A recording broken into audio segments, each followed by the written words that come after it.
If you're a fan of the Tennessee Titans, the Install Live Show with Greg Cosell of NFL Films coming up Saturday, May the 20th at the Hutton Hotel. Get your tickets right now at 1045thezone.com to hear the best breakdown of Will Levis Really, really excited and thankful for the opportunity. and the rest of the Titans draft class.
6:01. Good morning. I'm Jonathan Schaefer from the Superbook.com sports desk. The Boston Celtics advanced to the Eastern Conference Finals for the second straight year by crushing the Philadelphia 76ers 112-88 in Game 7 in Boston. Jason Tatum, 51 points, the most points in a Game 7 in NBA history. Boston will face the Miami Heat in the conference finals for the second straight season.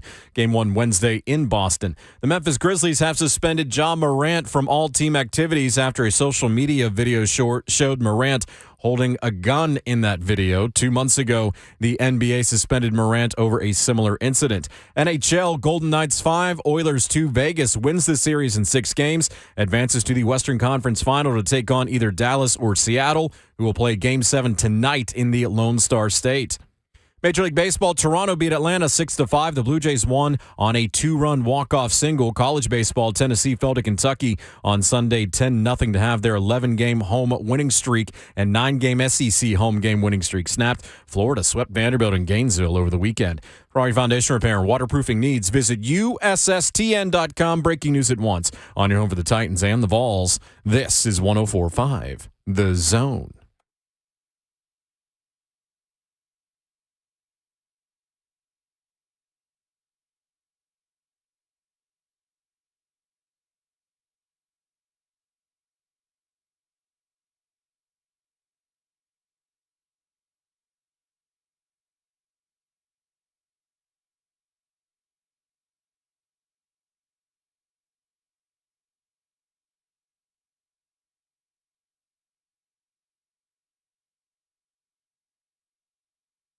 Welcome to a new week on Ramon, Kayla, and Will, powered by All Four Seasons Garage Doors, right here on 104.5 The Zone. It's a good morning to have a good morning on a Monday with Ramon Foster, Kayla Anderson, and Jonathan Schaefer behind the glass. The best producer in the world! My name is Will Bowling. It is Monday, May the 15th. We've got Kevin Dyson coming up at 7:20, Grant Ramey of VolQuest at 8:20. And we have got a full crew ready to go on a very bright morning in Music City, USA. Good morning, everyone. How are we? Good morning. It is light out. Very bright. Very bright It surprised outside. me when I walked out the door. Did it surprise anybody else? I was like, whoa, wait a second. Am I stepping into the twilight zone? That's just the reason I got up this morning. Right? Yeah, I know, right? Welcome to the morning crew, Kayla. This is your first cycle with Yeah, this one, with right? this. Yeah. It's fantastic. It's nice. I feel like my first time around, I brought it up like all the time. So like the sun's out already. It's like Sun's out, guns out. This is what Oops. everybody does, Not too okay? soon. Yeah, exciting though. Summertime is near. Had a first baseball tournament this weekend where it was actually hot. Saw heat waves going across the turf and everything. I was like, oh, we're there. Yeah, we did the Pitch and Forge Cal Ripken tournament. It was actually pretty cool, man. The kids, rain stayed away, stopped in Knoxville, but don't did know not how come that over to happened. Pitch and Forge. I know, tripped me out, man. But good weekend this weekend though. Mother's Day. How'd everybody Solid. celebrate? Yeah. I was telling you earlier, we ended up losing the first game on Sunday yesterday. So I came home. It was Mother's Day. I ended up putting some food on the grill for the wife and her cousin. It was a real chill day, man. I was like, let me go ahead and get husband of the year right here, okay? Let me go ahead and get off the road and cook some food. But it was a good time, though, for us. I had hot fruit and I didn't hate it Oh. yesterday for the first time maybe in my life. What was it? It was a pie that mostly was crust, so that's why I liked it. Yeah. But it was from, like, my dad ordered this pie from Michigan, from this really big pie place. Yeah. And it was an ABC pie with, I forget what all was in it. Blueberries, Oh my gosh. cherries, and something else. Not apples. Okay. I don't know what it was. Apricots? No. I I have don't know. no idea. Peaches, maybe. I don't know. It's like a was triple, really good. triple Yeah. punch. It was like mainly like blueberries and Yeah. Never had Cherries. blueberry pie. I think it was blueberries. Yeah. Well, that's my favorite fruit anyway. Is Mhm. it? So that was what would So good convince for me. you. Yeah. Blueberries. I freeze them and then you can just eat them whenever. Yeah. Yeah, Good absolutely. snack. I would do that. When I was a kid, I would do Rice Krispies with milk and frozen blueberries in the Rice Krispies Get for outta morning here. breakfast. Just cool. I'd watch Sports Center in third grade and eat my Rice Krispies and blueberries. Would you just put them in there after? Like, Mhm. like you wouldn't bake them in there. No, You would well, like- like Rice Krispie cereal. Oh, Rice Krispie cereal. Okay. Not Rice Krispie treats. What? See, I was with Now Kayla. I'm I was kinda thinking the same thinking- thing. No, I know. knew There's a you were difference. headed Rice with that one. Krispies and Rice Krispie treats. I Rice love Krispie Rice treats are the Krispies. dessert. That's true. That's like my mom's favorite thing in the world. My sister actually got my mom Rice Krispie treats yesterday Did she? Oh my as gosh. part of her Mother's Day thing. Oh, So there you that's go. awesome. Like a gourmet great. Rice Krispie treat? Nope, or did just she a make box. them? Just a normal box. Just a normal box. Oh, that's so simple. I love it. It is, man. It's like, don't overthink this thing. Just give me Yeah. a box of Rice Krispie treats and we're good to go. Only thing about your blueberry love, Will, is it's so hit or miss if you're out of season with blueberries. Is you like the tartness of it? Yeah, I Are don't you a mind. tart fruit We guy? used to go pick them when I was a kid also and get like a massive bag Where are you picking them at? here, Middle Tennessee. Nobody ever Ramon, told me you about a need to- blueberry yeah. farm. You may be taking the kids over Kayla, there. you knew about this blueberry farm? No, I actually didn't, but I've been fruit picking Have back in you? Washington. Do a lot of that. Got to make it over to the blueberry farm. Well, I'll be expecting There an are- invite sometime There are a soon. ton of Stuff. blueberry farms in Nashville. Is it really? A quick Is it cursory real? Google I know, I search, need and there's to go like 10 too. different options that have already popped up. Shape laughs in my ear. I was like, where's my invite from Will? I saw what you did there. Yeah, I man. saw what you did. Your e-bike. Yeah, where's it at, dog? I need to be able to see this blueberry farm. Does it smell good walking into it? You know, I like mean, I haven't been since I was probably 7, so I you're really a don't know. fraud, Will. So it was a couple weeks ago. You're a fraud. We should take a trip. So, Can you next see us in time- our baskets? Next time Will does that, it'll be date night. Oh, that's What do Take you the girl mean? to that. fun one. I can take the girl berry picking. Yeah. Okay. On People do blueberry- that on dates. Yeah. That's what I've been told. Or I've you been could- married for 20 years. I don't know. On Mash the Blueberry Hill. grapes together. You could go grape mashing. You could go great Oh, man. that's mashing. right. Wow. Yeah. Yeah. Have you ever seen grape that? stomping? I like Grape my stomping. wine made already. I don't want to make it myself. Assembly is not required in this circumstance. Yeah. That actually has been on our list. Is to go to a vineyard. Yeah. Kayla's already. But the grapes were already mashed at that point. no. It'd Y'all be supposed a to- good connecting thing for It y'all. would be. We're fine. Connection is made. Like we're good. I'm not going to lie. That grosses me out. smashing Stomping. grapes. And then they drink their wine after they make it. It just is weird. Well, never look up how sausage is made. Okay. Oh. I have made like those like whiskey making kits that you get. My brother got one of those for Christmas. And you put like any kind of white liquor. Yeah. It's got to be racist in a thing. That's And gotta be racist. You mix it with like spices and a plank of wood for like Whoa. an hour or something, and you close this little thing. You can smoke them. It's kind of fun. Plank of what? Excuse me? Of wood. That's gas right there. You got interracial alcohol in there? 615-737-1045 is our number this morning. 609. My goodness. Please save us. Coming up this morning, Kevin Dyson at 7:20, Grant Ramey at 8:20. Kayla was at Titans rookie minicamp over the weekend and got to see them. And the Twitter is already overreacting. I know. I love it.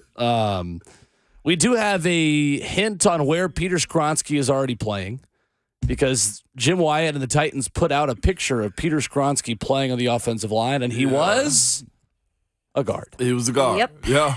Yeah. Yeah, So buddy. since the Titans put out the picture, we can talk about it. Otherwise, know. we would not be able to talk about it. So there you go. Yeah. No. He may have played other positions too. He But did. I saw him next to a tight end also where he knocked 77 on his buttocks, man. That was good to see. I had one of my guys ask me, he was like, "Is this good? Is this bad?" I was just like, I'll explain it later when we get more into that. Well, I don't want to give It the was so lead funny away. watching Twitter and any Zapruder Phil footage that came out about Will Levis on Twitter. And then you can tell so many people that were just dogging Levis after the draft are like,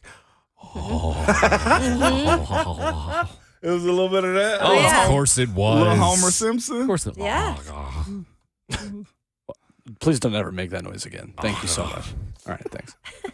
No, it is. It's fun if people are doing it as a bit. But I saw a lot of like, God, the chosen one. Look at the way he just No. effortlessly throws the football. It wasn't a bit I most think of it the was. I time. think No. You No, didn't no, see no. I that, think you're giving Will. people way too much credit. It was It's fine. actual real, People real, quick to turn. real No. feelings involved, They're Shay. not. Oh my God, he flicked the ball 40 yards. Woo! The flick of a wrist. I am glad we're doing that and not, hey, this certain player didn't look totally in shape in May. That's fair. Except for there was one. I'm not even going to say. But again, like it just doesn't matter. I know, but I did think about it. I'm glad there's no asthma gate. Let's put it that way. That's what I'm saying. Yeah. Yeah, for sure. Asthmagate. I'm here for it, though.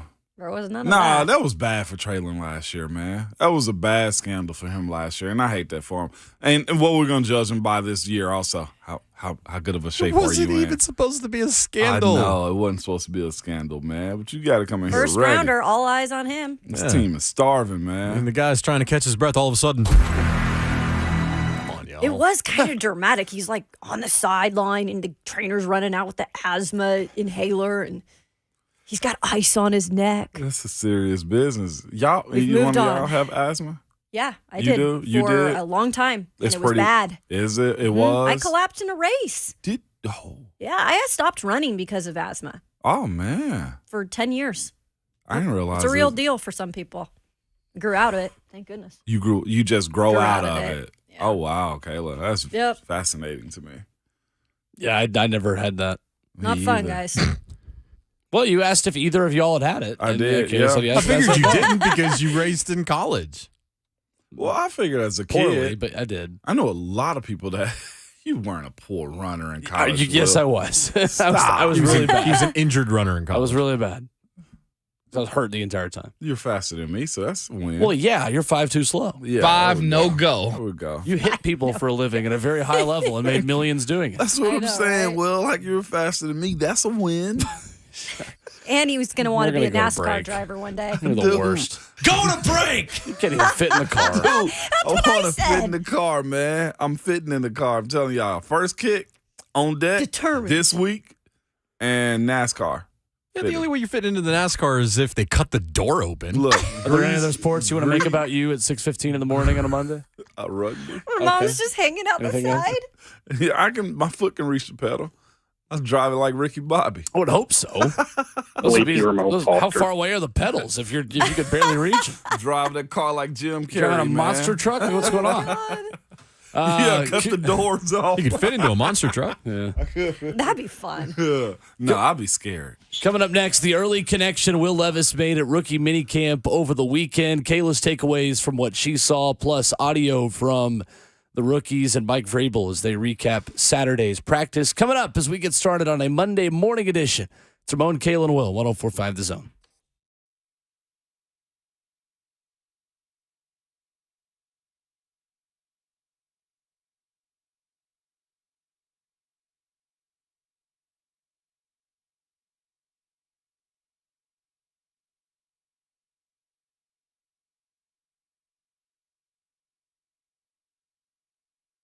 Hey, it's Kayla and Ramon with Window Nation. You know, it has been kind of hot and muggy out there. Maybe you're seeing condensation in your windows and you're like, what is going on? Well, you might need to invest. And Window Nation has some amazing news you can invest in today. You can modernize and reinvest in your home with new windows from Window Nation.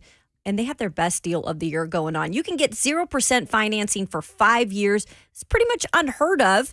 Yeah, 0 interest for 5 years. On top of that, Window Nation will give you 2 free windows with every 2 you buy, so you can protect and increase the value of your home today. You can check them out at windownation.com. As Kayla told you, you can save up to 30% on your energy bills by switching to Window Nation. Windows make your neighbors jealous also because you can increase the value of your home by up to $12,000. And if you did not know, all Window Nation does is windows. They are experts. They've installed over 200,000 windows last year. That's 40 times more than the average window company, with 96% of them requiring no follow-up service. Reason is they measure each window 3 times to ensure proper fit. As Kayla told you, make the right decision. Call 866-90-NATION or go online at windownation.com.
Monday morning on Ramon, Kayla, and Will is powered by All Four Seasons Garage Doors. When trust matters, count on All Four Seasons Garage Doors in Nashville.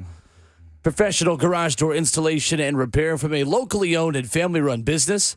Visit allfourseasonsgarages.com/Nashville. Question of the morning with Ramon Foster still dreaming about being a NASCAR driver. Yeah. What is the professional sport you would be worst at? 615-737-1045. Worst at? Basketball. Okay. I mean, you just Yeah. I want to paint it up like I'd just be phenomenal. No. You ever gone against somebody that actually like played, even at the college level?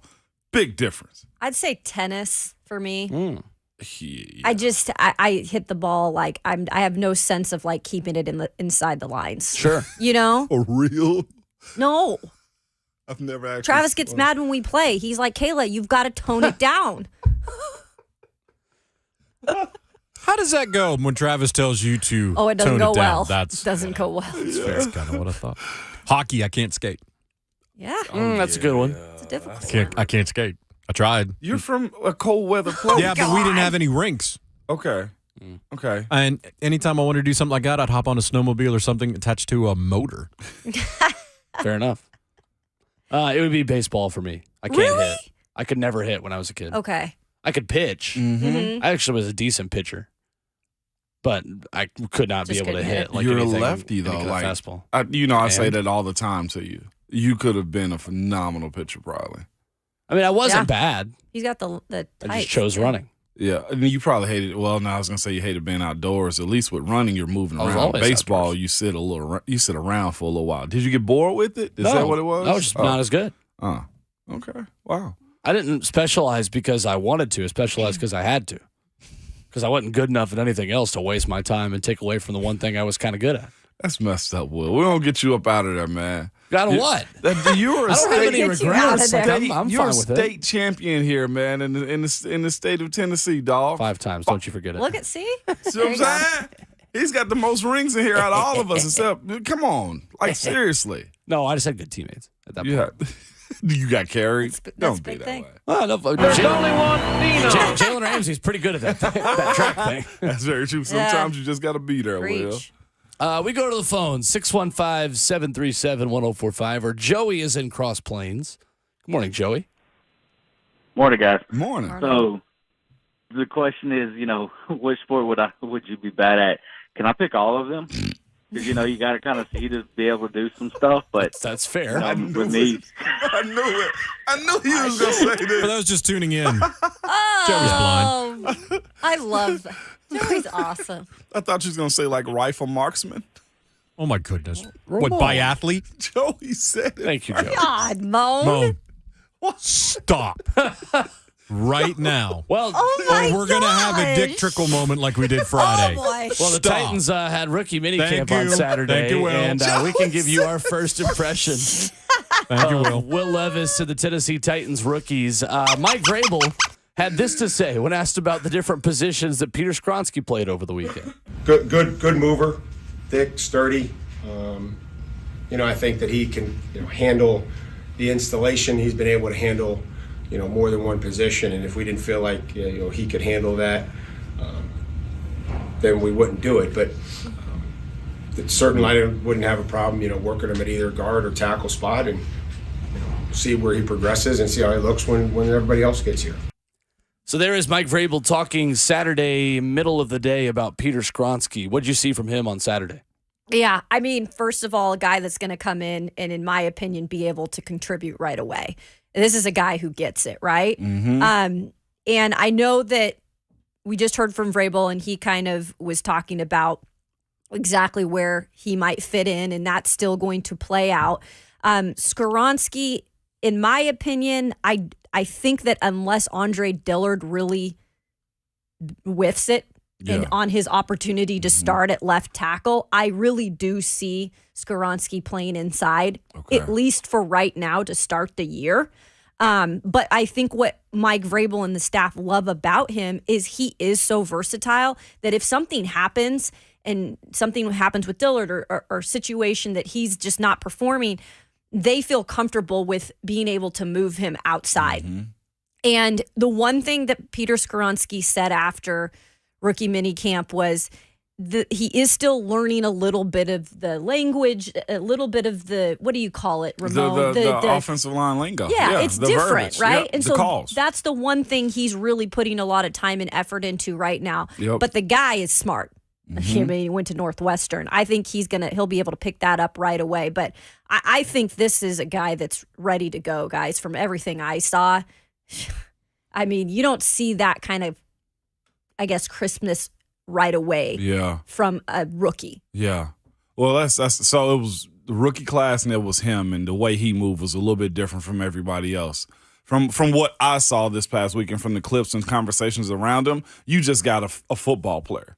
That's what it looked like to me. His steps along the offensive line was like the guy's very intentional. You look at the way he went about his work, like he just did it as asked of him. It seems to have been the case for me, and that's all you really want. Like there has to be some steady Eddie when it comes down to drafting offensive linemen and development, and hopefully he's the one that just really kickstart everybody else. And truthfully, having a first-round draft pick in the room like that, it does raises the expectations, I feel like, a little bit more. And yeah, he's a rookie. I'm not calling him the savior of Tennessee Titans offensive line play, but if you got a tone setter, and it seems like that's the case with a guy like Peter Skoronski, a lot of stuff can follow behind that. Say what you want to about Taylor Lewan.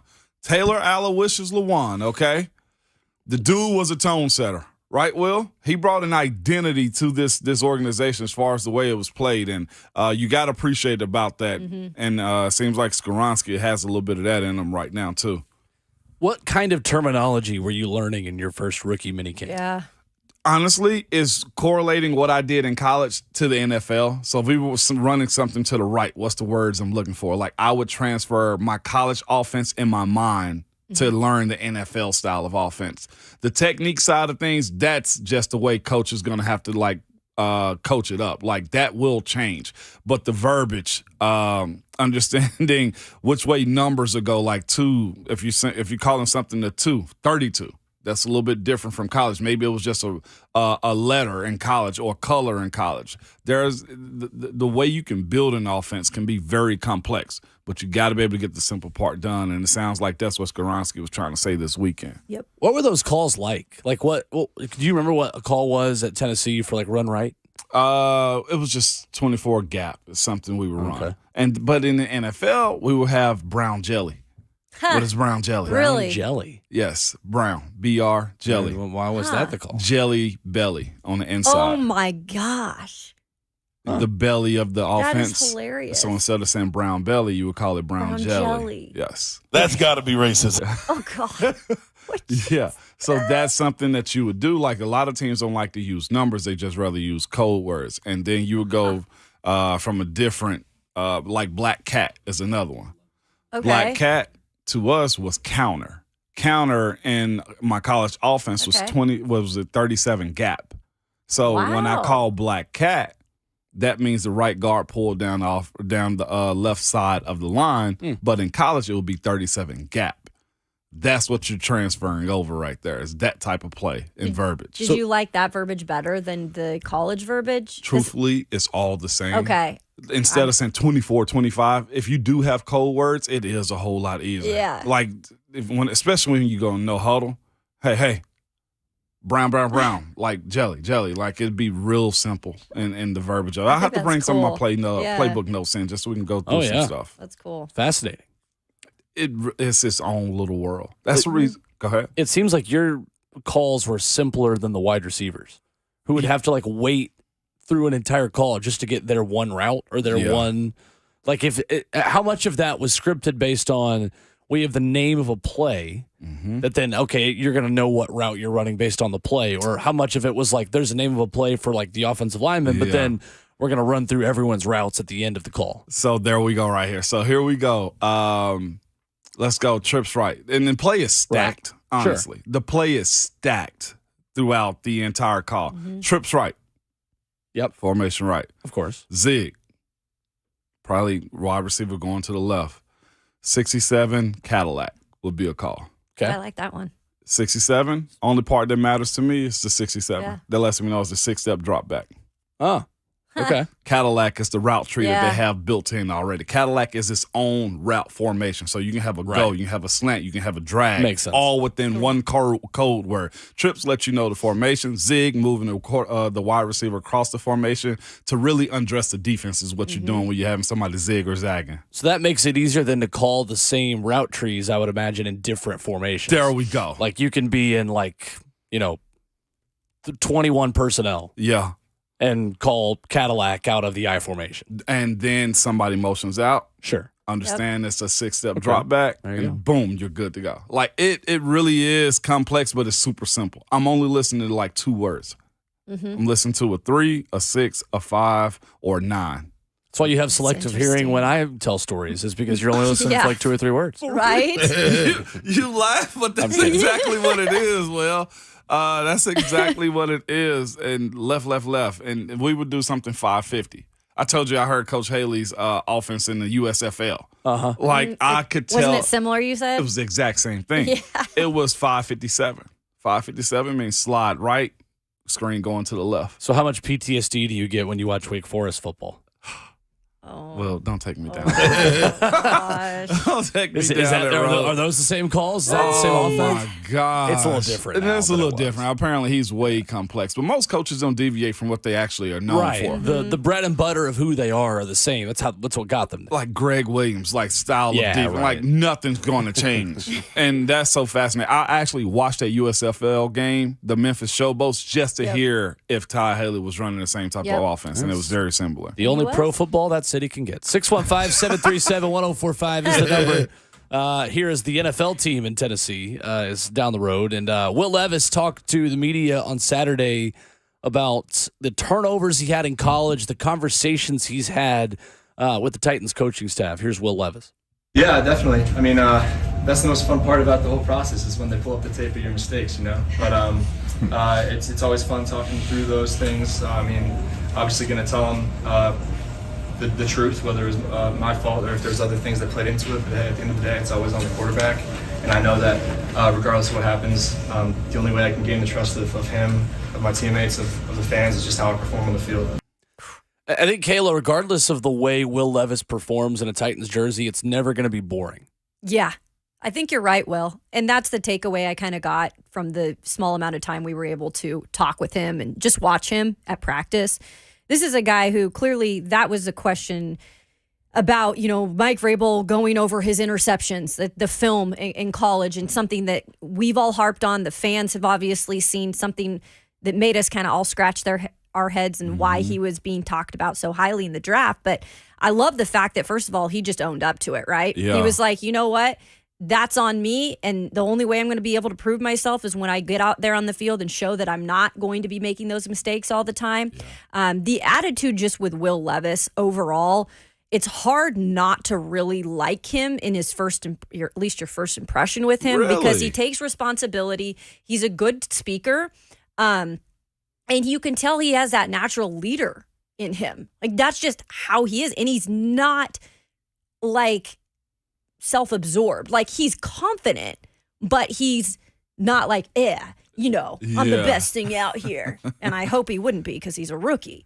But I liked his demeanor, guys. I really did. He still has time to become that. He does. Yeah. It's only one practice. But you know no, what? I'm with you. You hope if he becomes that, he's at least playing to that level. And playing up well. Yeah. That's interesting you say. I'm actually glad to hear that. One of the best things he said was, like, watch my play. Like, that to me signifies that a guy know he can't talk his way into this one. You know what I'm saying? Like, and for a rookie, as you said a second ago, like, that's the most important thing to do. Just be quiet and just go to work. If you're good enough, your coaches, your teammates are going to vouch for you enough. And I'm not going to compare him. It's not the same comparison. But the Patrick Mahomes rookie, the redshirt year that he had, everybody apparently around Kansas City was watching him do work in practice. Was like, oh, he's the next one. You don't have to speak about this. I didn't hear about Patrick Mahomes until we played him. You know what I'm saying? Sure. As far as like what he was expected to do. So Will Levis coming in, keeping his head down, being a media darling can also help his cause a little bit too. Well, what I also liked about him is on the field, there was a incidents where Colton Dowell in warm-ups, he kind of had a difficult thing happened. He kind of fell to the ground, and Mike Vrabel was Yeah. down there kind of yelling at him, right? And he had some things happen with a missed drop or a miscatch and everything. And Will Levis, there was one point where he caught a pass from Will. It was a really good catch. And Will Levis came down and like dapped him up. And I thought that was cool. Yeah. That I saw that already, that team leadership out of him. Yeah. Especially when like maybe he had a couple bad plays in terms of Dowell. So I thought that was cool too. Sure. Yeah, he certainly is not going to just be a vanilla quote, I think, either. I think he's going to tell us what he thinks. Yes. Not that matters on the field. I mean, I tend to care less and less about that the more I'm in this world. But I do think it's interesting. Just you have a Titans rookie minicamp now where he's the face of the entire operation. He is. Over the weekend. True. He is. Y'all okay with this? As far as that goes, not something to be okay with or not okay with. It just is what it is. You draft a quarterback that high. Yeah. That's the storyline. that is the story. I'm going to stick with what I always said. I wasn't impressed with him last year. I wasn't high on him. He has a lot to prove, not to me, but to Titans fans. So I'm going to still be that person who's going to look at him and say, like, you got to prove yourself. But I will say this. It's good for the franchise guys because guess who's getting attention all weekend? The Titans. The Titans were. Because people are talking about Will Levis. Mm-hmm. Yeah. So. And the social media still, too. You're right. Everybody's won that one. I saw Falcons finally hung theirs up, the Red Stallions. Oh, did they? Yeah, they said it's time to put the bit to bed. How about the Thoughts and Colts? prayers. Did the Colts hang it up? Cowboys? Oh, yeah. Sorry. The Cowboys. Indianapolis Cowboys. That's right. That's a better name, honestly. Two teams that can't win in the playoffs. Oh, God. The Colts can't get to the playoffs. So. That's fair. Anyway. That's fair. Do what you want when you popping. A trade of the AFC North over the weekend. One team on the Titans schedule that acquired a big-time name on the defensive side of the football and will be wearing just the football logo on his helmet this season. That's next on Ramon, Kalen, and Will, 104.5 The Zone.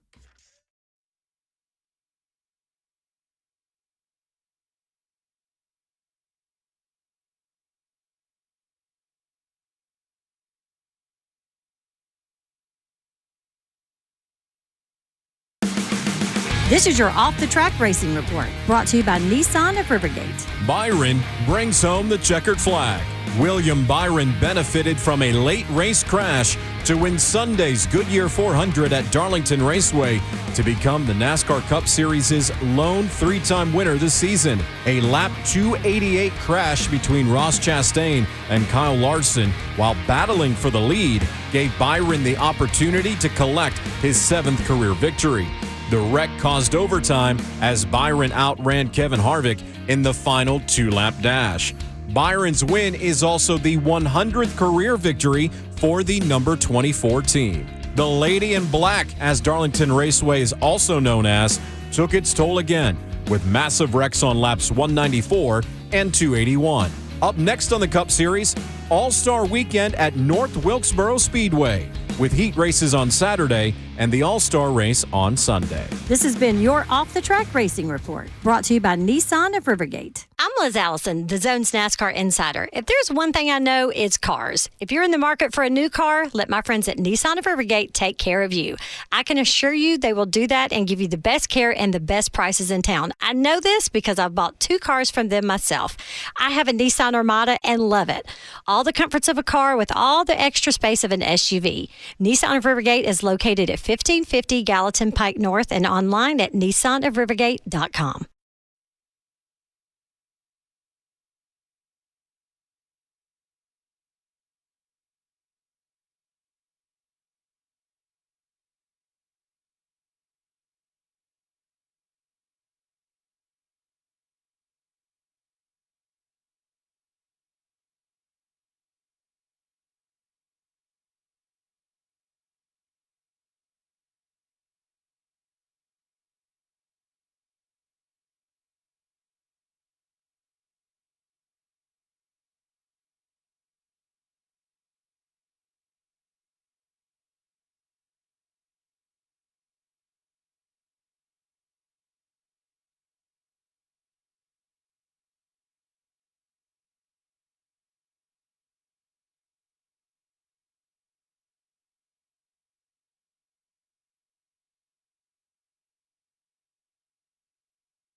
Cheer on the boys in gold with us, Arcade Dub, and 104.5 The Zone coming up Wednesday this week, just a couple days away.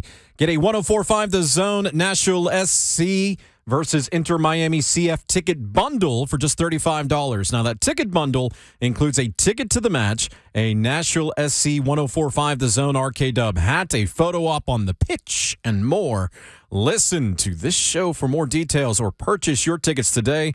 1045thezone.com. Our ticket bundle giveaway coming up in the next hour. Absolutely right. Stay tuned at 7:45 this morning as we will give away a ticket to Nashville SC and Inter Miami at 7:45. So don't call us yet. Or you could call us to Talk Titans, 615-737-1045 this morning. Nashville SC with a 1-1 draw on the road at DC United over the weekend. Yeah. Hey. You called the game? Entertaining game. I did. A trade in the AFC North, Ramon, as Zadarius Smith is added to the Cleveland Browns. Cleveland will also receive a 2025 6th and a 25 7th in exchange for a 4th-round pick in 2024 and a 5th-round pick in 2025. He is a 3-time Pro Bowler who had 10 sacks in 16 starts a season ago. Not bad. Not a bad pickup. And the guy is very capable still, man. Just 30 years old. I think he'll be 31 by the time the season starts. Solid big body dude, man. Comes off the edge really well. He's the edge setter is the way I've always kind of viewed him. So let me ask you this then. For a guy that's 30 and is through most of his career at this point, is that a similar price to what the Titans could get for Kevin Byard? Yeah. A 4th and a 5th in exchange for Byard and a 6th and a 7th in 2 years? When you're negotiating, yeah. The price that he's probably worth is probably a third. What you're going to negotiate to is a 4th and probably another late round pick if in a situation like that. Again, it's not about you winning the trade because you can't win a trade in a negotiation like that. It's about what value can you actually get to get money off your books and build for the future type of situation. So, yeah, I thought it was very even trade when you look at it between those two teams. Minnesota has had cap problems all offseason. It's why they released Eric Kendricks and Adam Thielen. They restructured Kirk Cousins' deal. And they brought in Marcus Davenport and Byron Murphy Jr., but they still had yet to sign a first-round pick Jordan Addison as of Friday when the move was made, or over the weekend when the move was made. And as of Friday morning, they still hadn't signed Jordan Addison. So part of the process that I think we often forget about is just the money you need to sign your draft picks. Yeah. Yeah.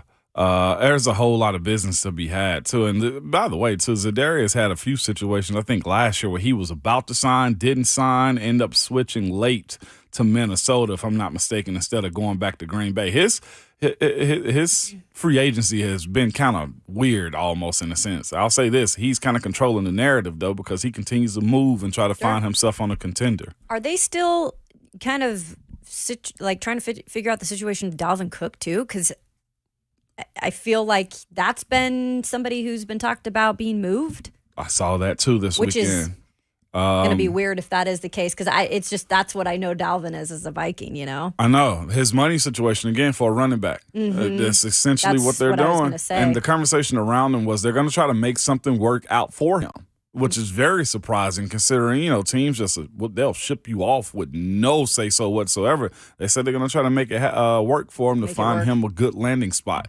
Would y'all want to take him here? At this point, we're too full. No, you can't carry the salary. Dalvin Cook? Yeah, carry the salary. Oh, no you can't carry the salary. Never mind. It's a non-conversation. You're more likely to cut running backs than you are to add any. Yeah. Well, it looked like he's going to be in a new spot this year. Yep. So is this the beginning of the final phase of offseason moves? Yeah. In your experience? Isaiah Wynn signed, I think, this past weekend also. Got James Washington visiting the Saints. Yeah. Former Steelers receiver. James, heck of an athlete, just can't get it together, man. Injuries knock him numerous times. But, yeah, Will, to your point, around this time, maybe right before minicamp, is the last phase of signings that's going to happen. Other than injuries, other than those very seasoned veteran guys that only want to come in for training camp, this is the business aspect of it to where it slows down. Plus, as we learned this weekend, a lot of teams will be signing rookie free agent or tryout guys too. So the roster's going to be filled mostly. So you think that the Titans then are satisfied with the wide receivers they have and going into camp? Well, this is the thing, though, too. There's always an 88th, 89th, and 90th player that you can try to upgrade at any point in time. Yep. If you do see movement like that, it'll probably be because of injury. One, because they know a guy isn't going to make it, or they can just find a better prospect. I do think these side football leagues will benefit some teams here throughout the summer whenever they're done. I do think that. Like VFL and Hillsborough FL, Javante Payton. Yes. Who won the XFL over the weekend. That's right. Yeah, big time. Congratulations, Javante. For the Arlington Renegades. Knocking off the DC Defenders of what I'm told is a rivalry. Or not rivalry, upset. Okay. Oh, wow. I don't know. Yeah. Either way, Babs could tell us. I know she followed a good bit this year. She covered a little bit. She did. The only XFL I watched was her sideline reports on social media. Me too. That was the extent of my XFL viewing this year. Probably a lot of people. It does seem like scouts were looking at those teams pretty closely. You have to kind of, right? You do. Especially for dudes that really want to play. Like if you're playing in those leagues, like you want to play ball. And given that opportunity, you stay healthy, have a good season, you can make something out of it. Coming up next, two Vols took the field over the weekend at Titans rookie minicamp as we reset the headlines from St. Thomas Sports Park on Saturday. Plus, the one Titans player whose locker is next to a superstar. We'll tell you who that is, and we'll also ask Ramon, who was the first player that you were starstruck by as a young player in the NFL? The first guy you were like, oh, hey, that's him. Coming up next on 104.5 The Zone.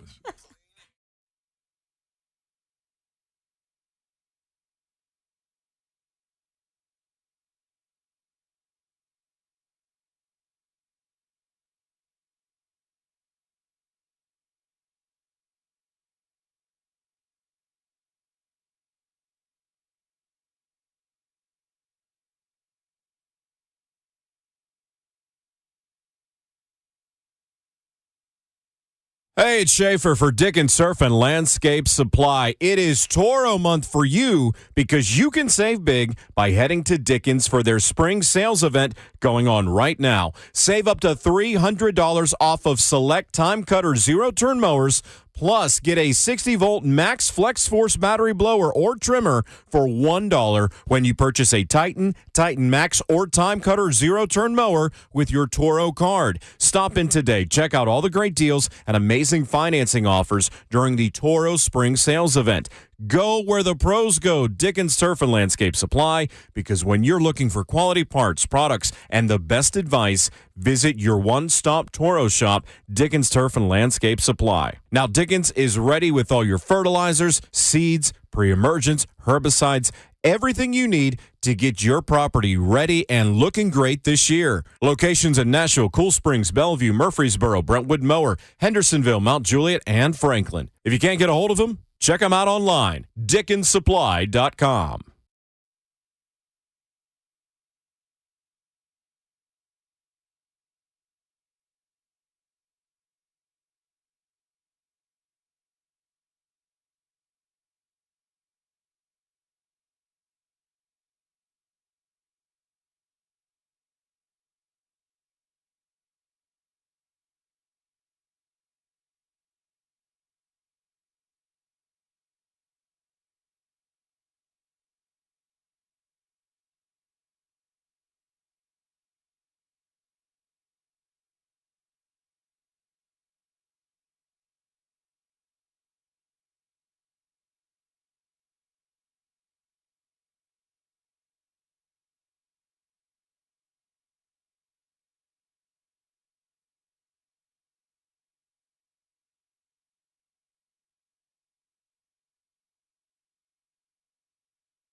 7 o'clock. Good morning. I'm Jonathan Schaefer from the Superbook.com sports desk. The Boston Celtics advanced to the Eastern Conference Finals for the second straight year by crushing the Sixers 112-88, Game 7 in Boston yesterday. Jason Tatum scored 51 points, the most points in a Game 7 in NBA history. Boston will face the Miami Heat in the conference finals for the second straight year. Game 1 Wednesday in Boston. The Memphis Grizzlies have suspended Ja Morant from all team activities after a social media video was posted showing Morant holding a gun. 2 months ago, the NBA suspended Morant over a similar incident. Vegas 5, Edmonton 2 in the NHL playoffs. Vegas wins the series in 6 games, advances to the Western Conference Final to take on either Dallas or Seattle, who play a Game 7 tonight in the Lone Star State. Major League Baseball, Toronto beat Atlanta 6-5. Blue Jays won with a 2-run walk-off single. College baseball, Tennessee fell to Kentucky on Sunday 10-0. That snapped 2 streaks. The Vols' 11-game home winning streak and their 9-game SEC home game winning streak. Florida swept Vanderbilt in Gainesville over the weekend. For all your foundation repair and waterproofing needs, visit USSTN.com. Breaking news at once on your home for the Titans and Vols. This is 104.5 The Zone.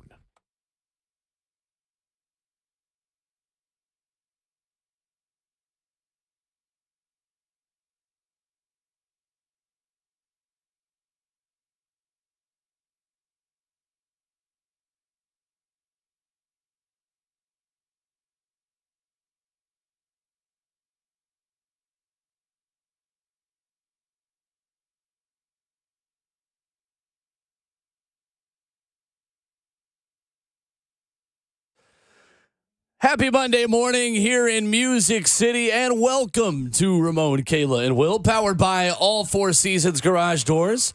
Coming up in 20 minutes, former Titans wide receiver, the Dr. Kevin Dyson, will stop by. We'll ask him about the Titans rookie minicamp headlines and ask him what he remembers the most from his first minicamp experience. 615-737-1045 is the number if you want to jump in. Got a full crew here on a Monday morning. That's Ramon Foster. Yeah. She's Kayla Anderson. And behind the glass, there's Jonathan Schaefer. The best producer! Wow! My name is Will Bowling. 2 Vols took the field at Titans rookie minicamp on Saturday. Ramon, I think Latrell Bumpus is a guy who could stick around in the league for a little bit. Me too. He definitely get him a real good cup of coffee, man, and it all depends on him or after that. Guy played a good bit, has the pedigree to get it done, and sometimes the ball just don't bounce your way in these situations. Again, there's been numerous stories of so many folks that just need a shot. And I've also been the firm believer, and I know Will Levis is the second round quarterback here too, so I think it's fair to have this conversation. Sometimes you get better in your pros too. Latrell Bumpus has been one of those guys you just say to yourself, like, man, if given that opportunity to actually be in one spot and kind of grow as a player, it's always available to you. That's the reason we have those undrafted free agent stories like that, are guys you didn't know much about in college, just grow. It's a different environment. Take school out of it. So many different avenues to talk about with that. And he's a 6-year senior guy, so he's been through a lot in terms of just he knows what he's doing. He's got the leadership kind of, or not the leadership, but the veteran kind of presence in terms of the college and now moving to the NFL ranks. And I believe he's been a guy who's been through a lot of ups and downs too. So you talk about the adversity thing too, and being able to get to the next level and handle that. I feel like sometimes those guys that have dealt with that already at the college level are more well prepared for when the NFL hits them with its glaring and hits beams, you like a deer in headlights for sure, because it's this is your dream. Like, that's the aspect of it a lot of people don't talk about. Like, we look at these guys like, they're just getting an opportunity, but you got to think, a lot of these dudes, whether they realize it in the 8th grade or they said it in the backyard of their grandmama house at 10 years old, like I did, like, I want to play in the NFL. Like, I remember saying that and didn't know what it meant, how to get there. Kayla, Will, listeners, it was just like, all right, I want to do it. And to actually be in the room, on the fields of living out your dreams, like, a lot goes into that. So you're right, 100%, Kayla. By the way, his name is awesome. I just like saying his name. Yeah. Bumpus. Yeah.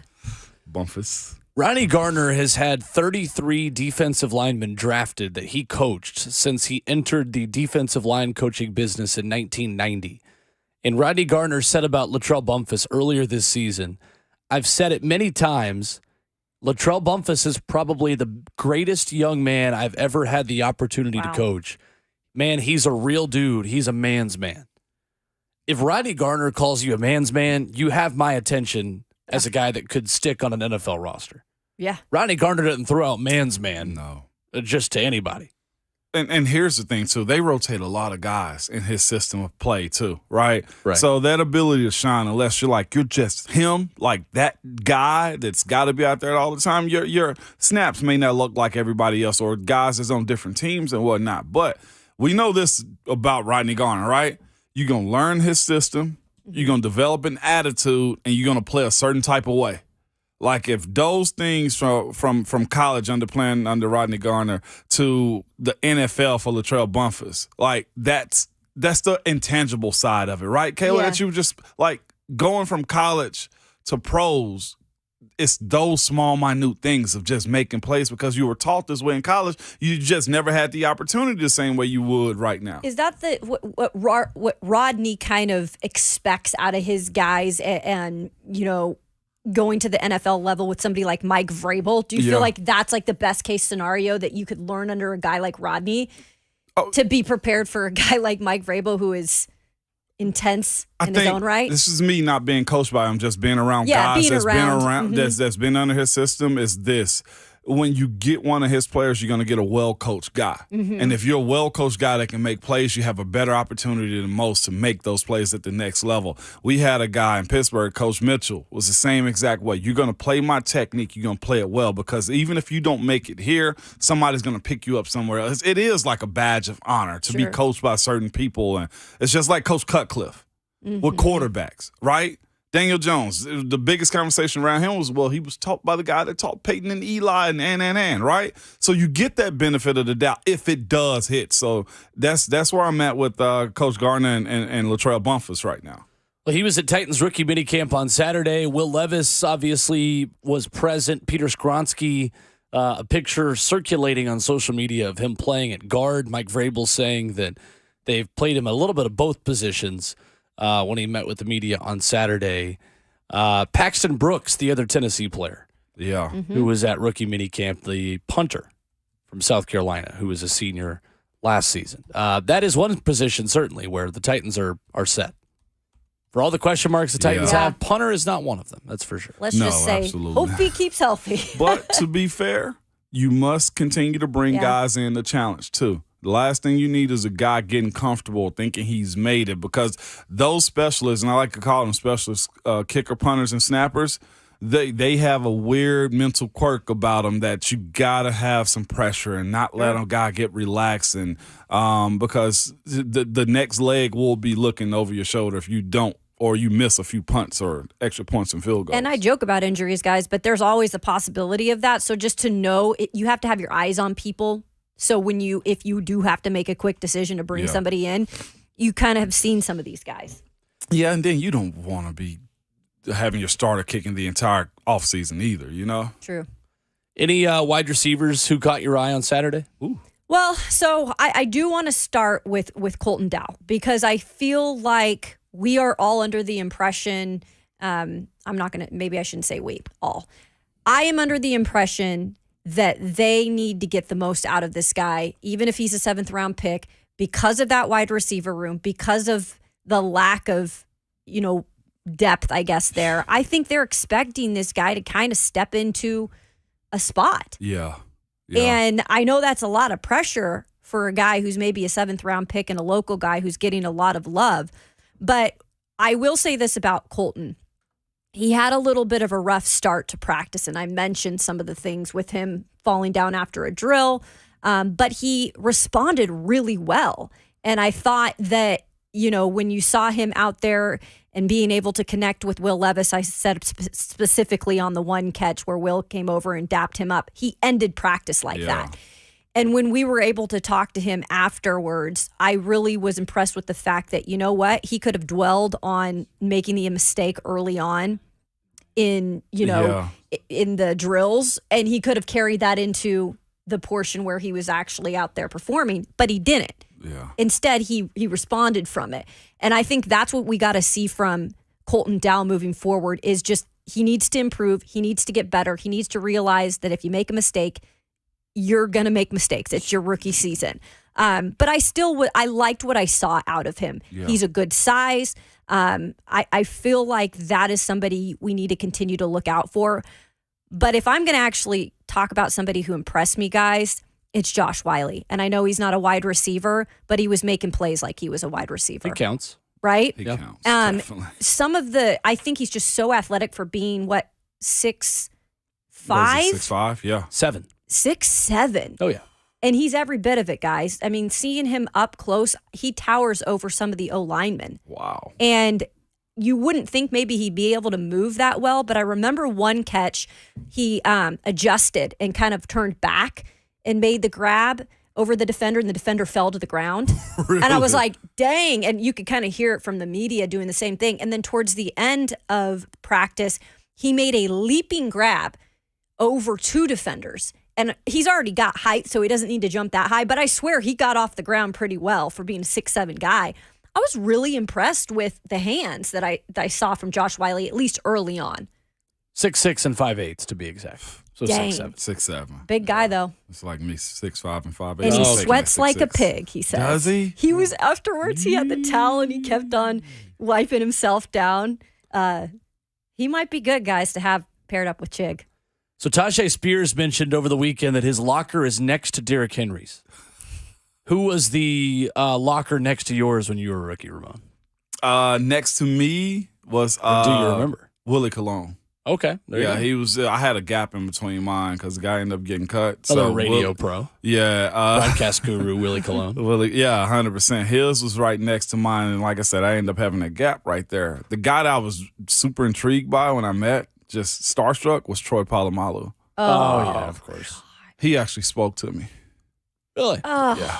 Was that before or after he put on his Head and Shoulders Right? shampoo? That's what I was going to say. Did his hair just like did he just swing his hair and like a slow-mo? But he tied it like off the field, non-game day, it'd just be tied up in a knot in the back, you know? But the guy, though, Will, that ended up moving right next to me in that empty locker that really I was starstruck by, Michael Vick. Really? Oh, yeah.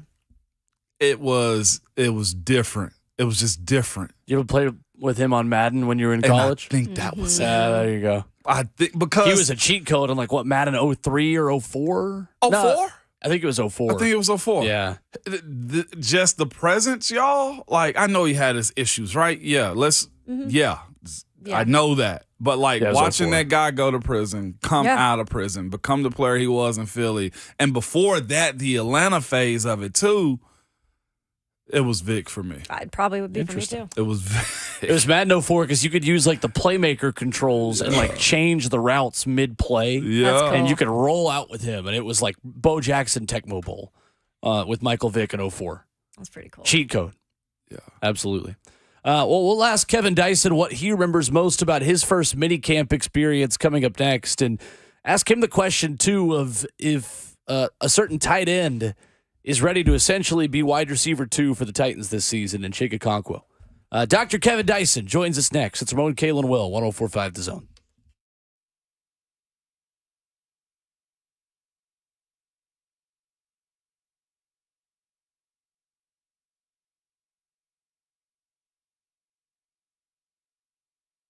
Hey, it's Will Bowling. You've heard me talk about how Lee Company is all you need for your home, but they're also all you need for your facility. They've been trusted for nearly 80 years in this community for a reason, and their expert technicians on the facilities team have you covered, not just for HVAC, but for plumbing and electrical, too. It's your one-stop shop for your facility needs. From healthcare facilities to industrial, everything in between, Lee Company is available 24/7, 365 to keep your building running efficiently. So give them a call today. They're going to make it easy for you. 615-567-1000, a number that's easy to remember, 567-1000, or contact them online at leecompany.com. They're all you need for your home and all you need at a moment's notice, 24/7 for your facility as well. 615-567-1000, online at leecompany.com. That's Lee Company, all you need.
Monday morning continues here on Ramon, Kayla, and Will, powered by All Four Seasons Garage Doors. Whole crew is here.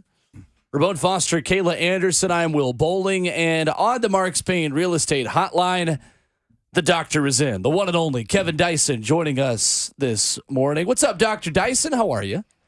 Hey, good morning, y'all. How y'all doing? Good. We're good. And I've got to first say, Kevin, that when we were out at the Backfield Emotion golf tournament last week, had a blast being out there with you guys. And everyone who stopped by to talk with us would first compliment your golf game. So I've just got to tell you that your golf game, the word on the street is that things are going well right now. Those are paid actors, just so y'all know. Because that is not true. You know, as an athlete, though, man, you try to find stuff to hold that competitive edge, something that you can continue to get better at, man. And golf is so diabolical because it's just you versus you. And it's so opposite of team sport where you can get better from daily basis, but you're also trying to compete against somebody across from you. And golf, man, in itself, because it's really just you versus you, and it's so frustrating because you know that, and that balls are sitting there stationary, and it doesn't do the same thing 2 times in a row. You just don't get it. So, but I appreciate those that say I can play a little bit. That's interesting because all those same people spoke about how good you could golf, but also said they never want to golf with you again. Just so you know, just so you Joey know. Kent, Joey Kent was like, "Nah, I don't play with Kevin anymore." I love it. That sounds about right. I take his money too. That's the perfect answer. That's it. Kevin Dyson, our guest this morning here at Ramon, Kayla, Will. So we're talking about rookie minicamp over the weekend, Dr. Dyson, and just the learning curve for guys like Colton Dowell, the 7th round pick at a UT Martin, and Josh Wiley, the tight end. I'm curious, what do you remember the most about your first minicamp and just what that learning curve was like for you as a rookie? The humidity. I mean, I came from out west, and, you know, the air was thin, and then you come out here and you think you're in shape. And, you know, the rookie minicamp, you get, especially being a first-round pick, I'm getting every rep that they can put me in multiple positions and see how much I can handle.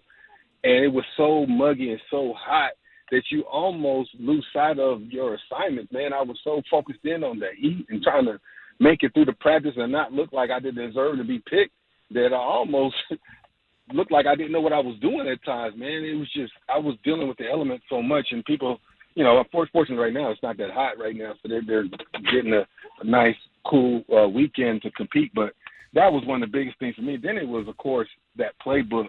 How do you study? You know, I had been in a system at Utah for 4 or 5 years. I knew it very well. I was comfortable. There wasn't a whole lot of guessing. I played all 5 positions because I knew it very well. Like, it was, you know, it was comfortable. So then you get here, and they're telling you you're going to be X, H, and Z. We'll see where it goes, but learn X right now. And, you know, so I get comfortable doing that. But then, you know, hey, go in at Z on this play. And, okay, what's the route? So it's just that learning curve and trying to be comfortable and trying to figure out where you're going to be from play to play.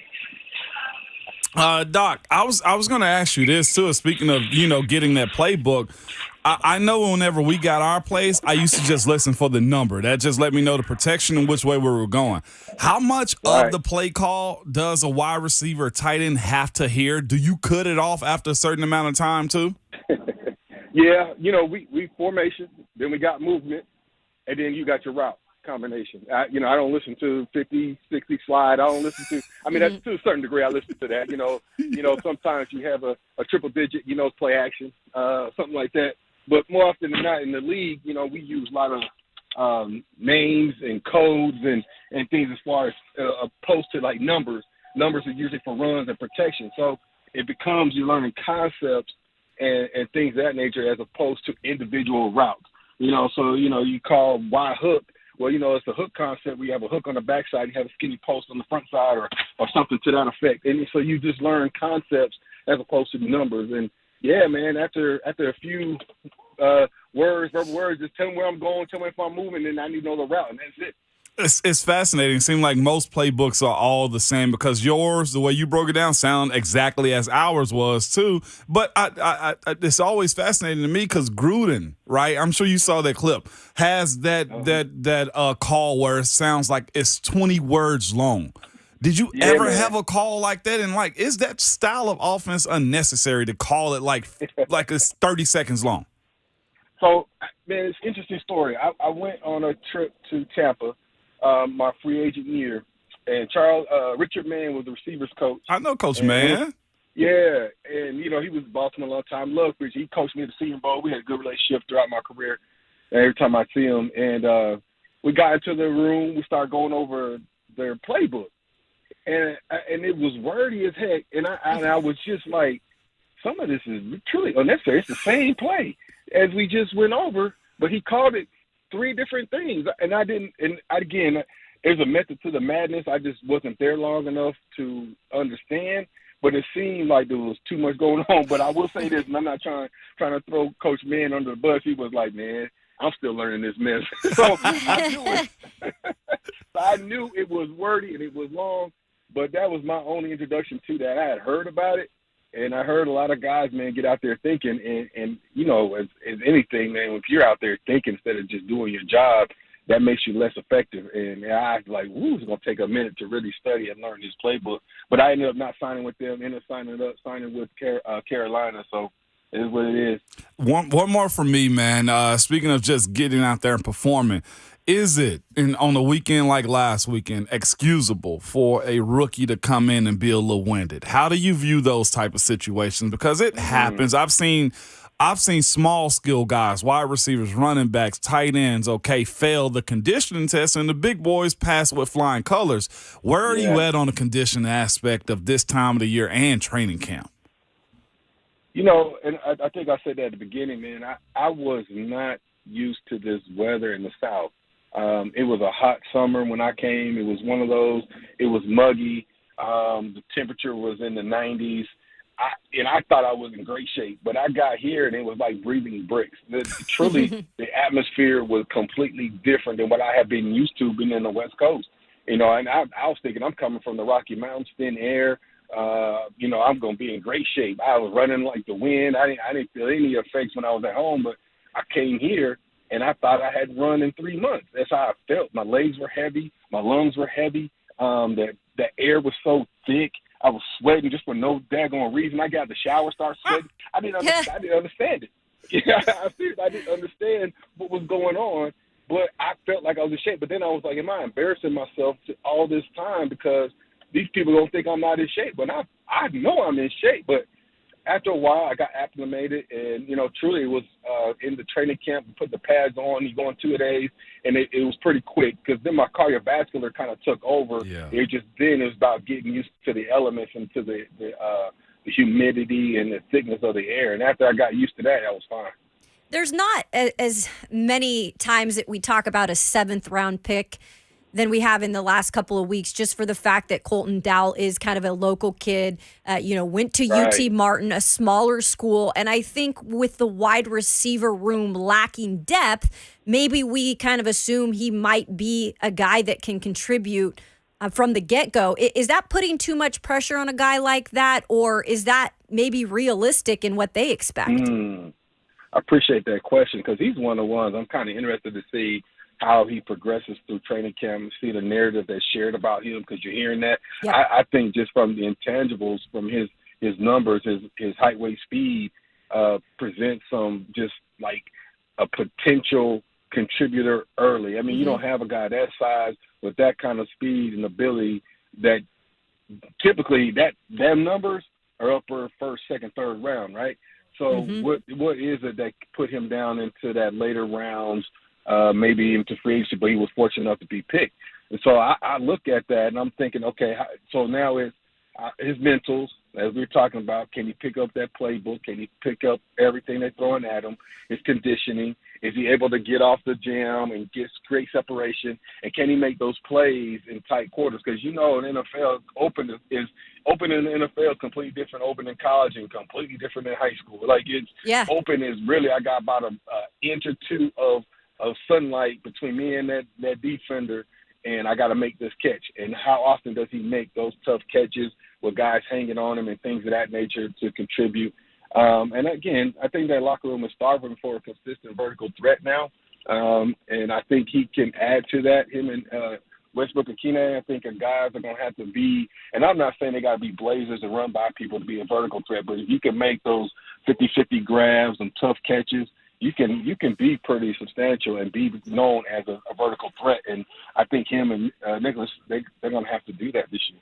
Well, and what's kind of interesting about this rookie camp in particular is, yes, it's been said that Ryan Tannehill is the starter, but you would think maybe moving forward, if Will Levis gets to the level of being a starter, he'd be able to start developing that chemistry with his guy, Colton Dowell, early. And that's kind of what they were doing. And you saw the chemistry between the two. They're rooming together. They've spent a lot of time together already. How cool is that to maybe get that opportunity from the get-go? And who knows what the sky's the limit with these two in the future. Hey, just go back to Billy Volek and Drew Bennett. And I'll tell you that story. I mean, look at how it helped Drew Bennett's career. Billy Volek had a comfortableness that he had with Drew, a confidence he had with Drew. They hung out together. You know what I mean? There was a level of comfort. And if I needed somebody, I was going to bail out. That's where he went. That's where he went to. He went to Drew. And so it worked out for him. Billy and Drew had a great relationship. And so I feel like, yeah, those relationships are super important, and confidence in a guy is important. That's only going to elevate the confidence of the receiver even more so, knowing that a guy's coming to me. Because if I know somebody's coming to me, I'm giving you my best stuff. I'm giving you everything I got because I know the ball's coming.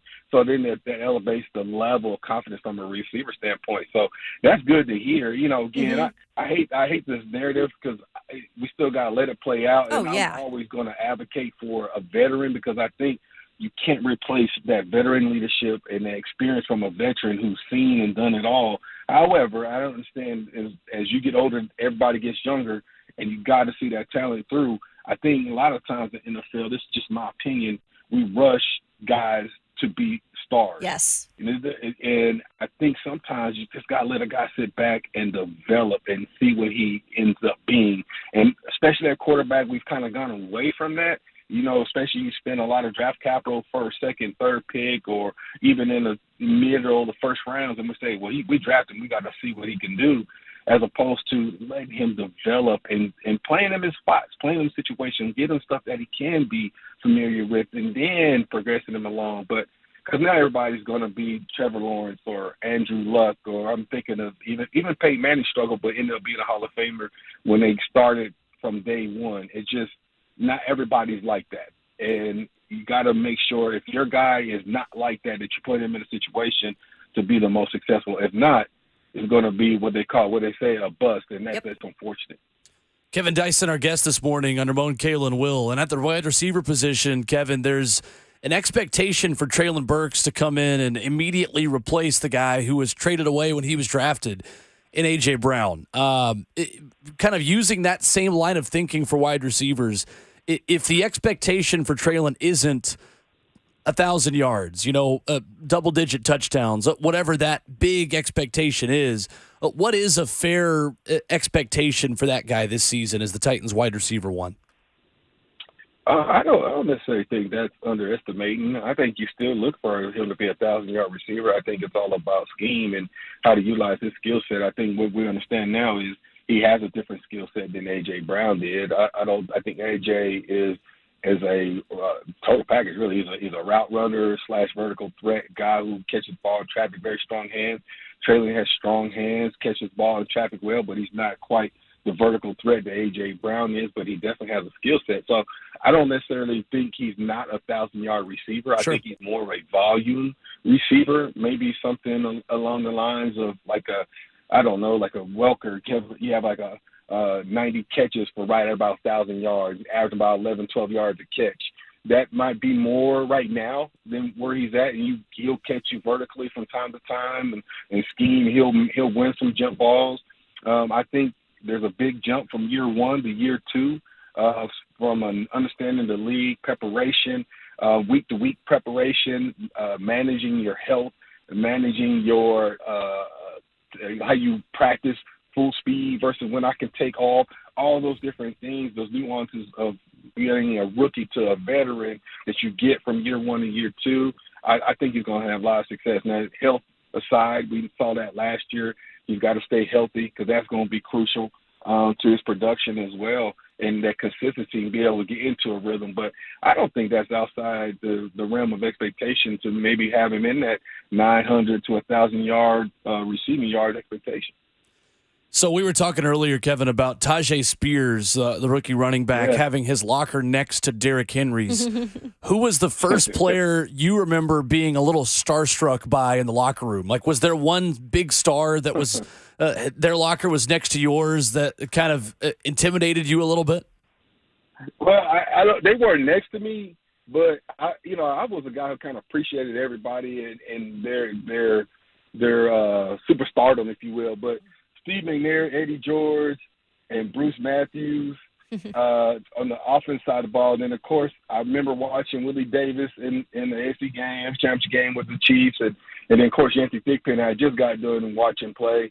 And so those were some of the veterans that I was like, dang, these guys I've been watching on TV, and I'm in the same locker room with them. And then, you flip the other side, you have people like Blaine Bishop and guys like that, Marcus Robertson and Darrell Lewis, guys that I knew names just from watching them play in the league for so many years. But just watching them, watching how they prepare, see how they were in the locker room, just trying to find my space where I could fit in at, man. And, then in my locker room, you had guys that made it easy because they were young like myself, like Joey Kent, Derek Mason, Isaac Bird, Chris Sanders. We were all younger guys, all in our first 3 years first 4 years of playing, still trying to figure out our space in the National Football League. So, I was fortunate enough to come in with a veteran group that kind of accepted me and just wanted guys that wanted to compete and play.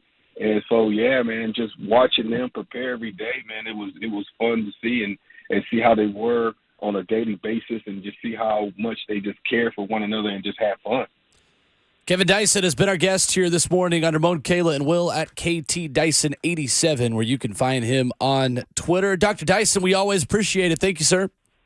I appreciate y'all, man. You have a good weekend. Yes, sir. There's Kevin Dyson getting us started this morning. I would have been starstruck by Steve McNair as well. I would have. Yeah.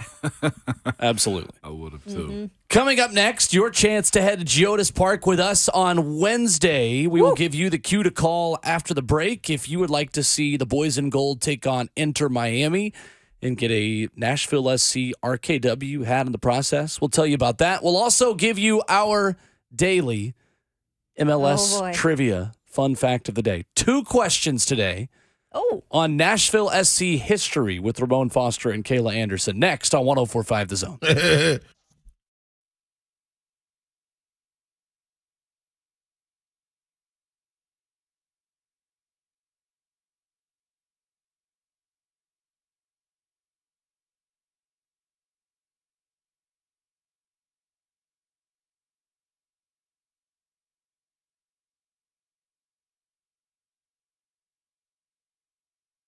I'm joined now by our good friend Dean Glasscock of Arbor Art Tree and Shrub, your expert in trees and shrubs right here in Middle Tennessee. Dean, you guys offer so many good services. Tell us more about how you can help ash trees that are dealing with this emerald ash borer epidemic.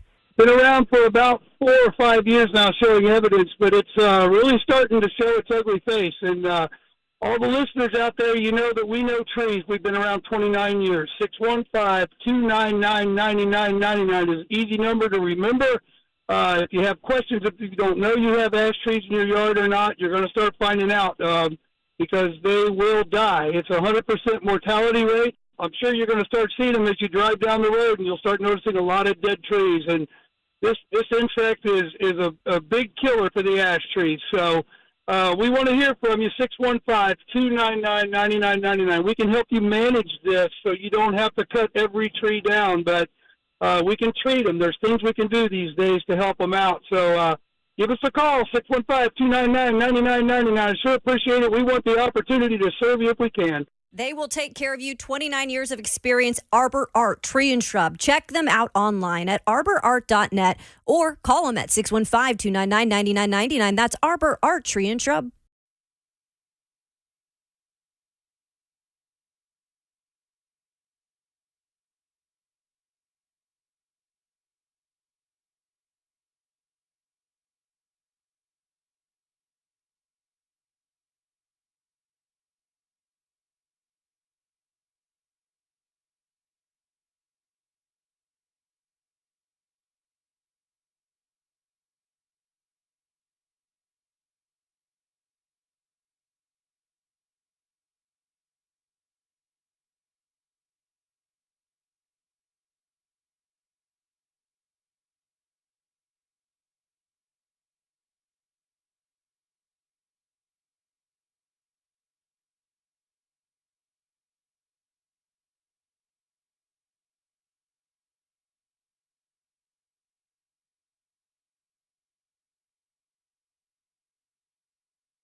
Another cross in.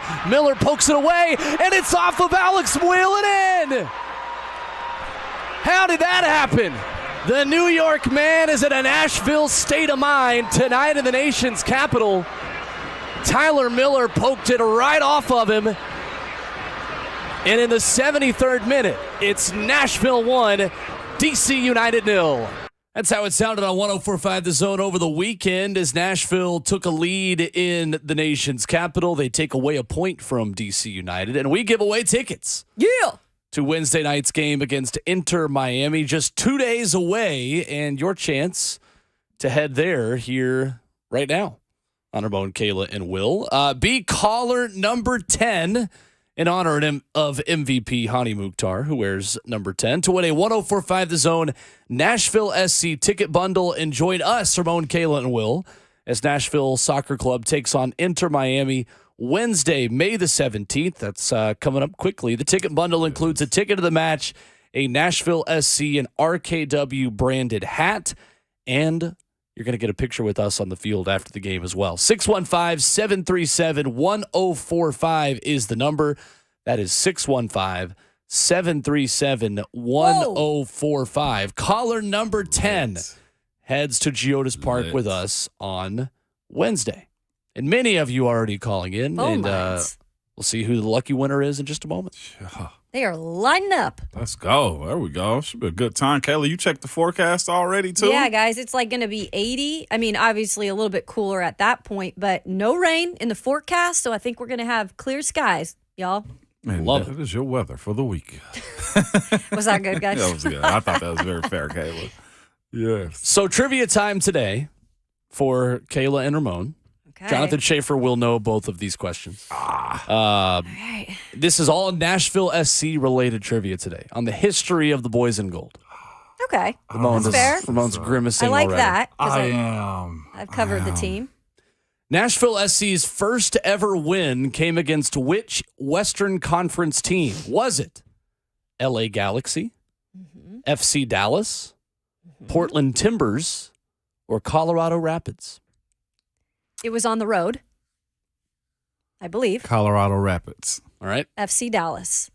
FC Dallas is the correct answer. I covered that. I did the highlights. 2020. So there we go. After a long hiatus, August of 2020, Nashville SC got its first win when MLS resumed play. David Accam with the winner in that game. Okay. A winner over FC Dallas. I wasn't far off. bad. The mileage wasn't that far off. Okay. All right. I'll Colorado Rapids is the team that now head coach Gary Smith used to coach for and won MLS Cup with in 2010. Oh, straight up? That. More you know. Man, I could have used that as trivia tomorrow. You gave it away Way already. to bury the lead, Will. Question number 2. Who did Nashville beat in their first ever playoff win? Was it the Columbus Crew, Toronto FC, Atlanta United, or Inter Miami? Oh, God. First ever playoff win was against whom? I'm going to go Inter Miami. Okay. Kayla? Oh, dang it. I'm going to go Toronto FC. Ramon Foster is on the board, ladies and gentlemen. Inter Miami Nice. was Nashville job, Ramon. SC's first ever playoff win. That was at Nissan Stadium, 2020. There you Randall go. Leal scored a goal from about 30 yards out, from about the 30-yard line in Nissan Stadium on that day. It was a good one. Yeah. A cold night that night at Nissan Stadium. But yes, Nashville SC gets another rematch with one of its rivals. Its co-expansion brother in 2020 on Wednesday night, the team that it joined MLS with. Mm-hmm. So Miami and Nashville always tied together because they joined MLS at the same time. Okay. Yeah, sure. I keep forgetting that.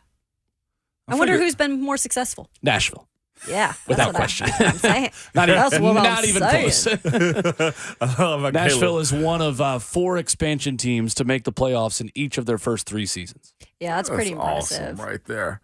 And the got a stadium to match it to. Like, goodness, that's awesome, man. I'm looking forward to being out there, y'all. Just so you know, the first kick's going to be phenomenal. Schaefer, the questions I asked today were who Nashville's first win and first playoff win were against. The 2 different teams. I'm not even going to give you options because I think you will know both of these off the top of your head. I should, but I don't remember. First win, 2020. Was it Atlanta?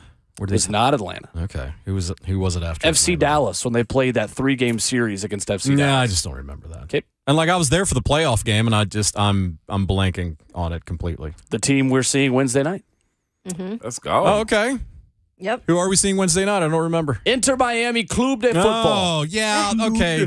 I remember the first home playoff win. I don't remember the first playoff win. Yeah. So there you go. All right. Well, I'm sure everybody in the room did better than I did. Ramon got one right, and I got one right. Got the Inter Miami one. Look at you, first kick guy. You feel me? That's awesome. Hey, Congratulations to Lenny Shaw, who's joining us on Wednesday. Hey, Lenny. Yeah, Lenny. Attaboy, Lenny. Let's go. Outstanding. Love that. 615-737-1045 is the number. And coming up in hour 3, Grant Ramey of VolQuest and On 3 will join us. And the most underrated sport on television was very kind to the Tennessee Volunteers over the weekend. We'll tell you what that is coming up next. So the second half of the show begins on 104.5 The Zone.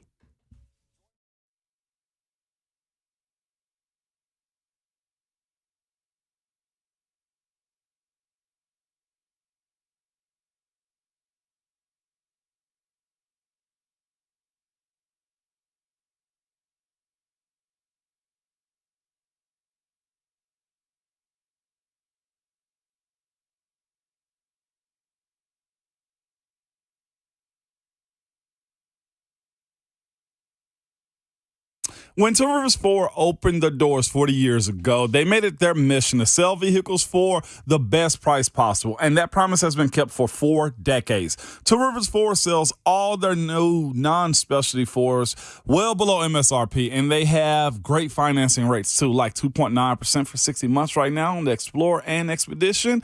And Two Rivers Ford has always been upfront and honest about their prices. They'll make sure you'll get all the discounts available to you, things like military discounts, student discounts also. And the Two Rivers Ford non-commissioned sales team will make sure you get all your questions answered and that you're fully armed with the information you need to make a buying decision. It's all about you and your experience, and that's the way it's been since 1983. No matter how you like to shop, Two Rivers Ford is there to make buying a vehicle fun. And when you do business with Two Rivers, you can feel good about doing business with a local company that supports our community. Locally owned for 40 years, the best price possible, non-commissioned salespeople, and a fast, easy, and fun buying experience. Two Rivers Ford, powered by Ford, driven by people.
8 o'clock. Good morning. I'm Jonathan Schaefer from the Superbook.com sports desk. The Boston Celtics advanced to the Eastern Conference Finals for the second straight year, crushed the Philadelphia 76ers by a final score of 112-88 in Game 7 in Boston. Jason Tatum scored 51 points, the most points in a Game 7 in NBA history. Boston will face the Miami Heat in the conference finals for the second straight season. Game 1 Wednesday in Boston. The Memphis Grizzlies have suspended Ja Morant from all team activities after a social media video showed Morant holding a gun. 2 months ago, the NBA suspended Morant over a similar incident. To the NHL, Golden Knights 5, Oilers 2. Vegas wins the series in 6 games, advances to the Western Conference Final to take on either Dallas or Seattle, who play a Game 7 tonight in the Lone Star State. Major League Baseball, Toronto beat Atlanta 6-5. The Blue Jays won with a 2-run walk-off single. College baseball, Tennessee fell to Kentucky on Sunday 10-0 to have their 11-game home winning streak and 9-game SEC home game winning streak snapped. And Florida swept Vanderbilt in Gainesville over the weekend. For all your foundation repair and waterproofing needs, visit USSTN.com. Breaking news at once on your home for the Titans and the Vols. This is 104.5 The Zone.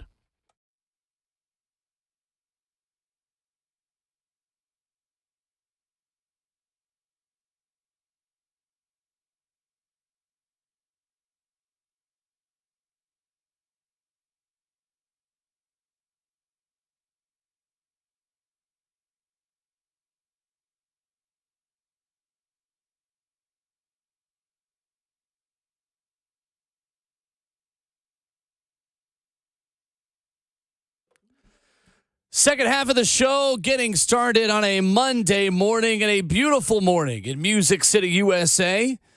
Coming up at 8:20, Grant Ramey of VolQuest and On 3 hits the Tennessee headlines with us right here on Ramon, Kayla, and Will, powered by All Four Seasons Garage Doors. We've got a full studio this morning with Ramon Foster, with Kayla Anderson, and Jonathan Schaefer behind the glass. The best producer in the world! My name is Will Bowling. His name is Will Bowling!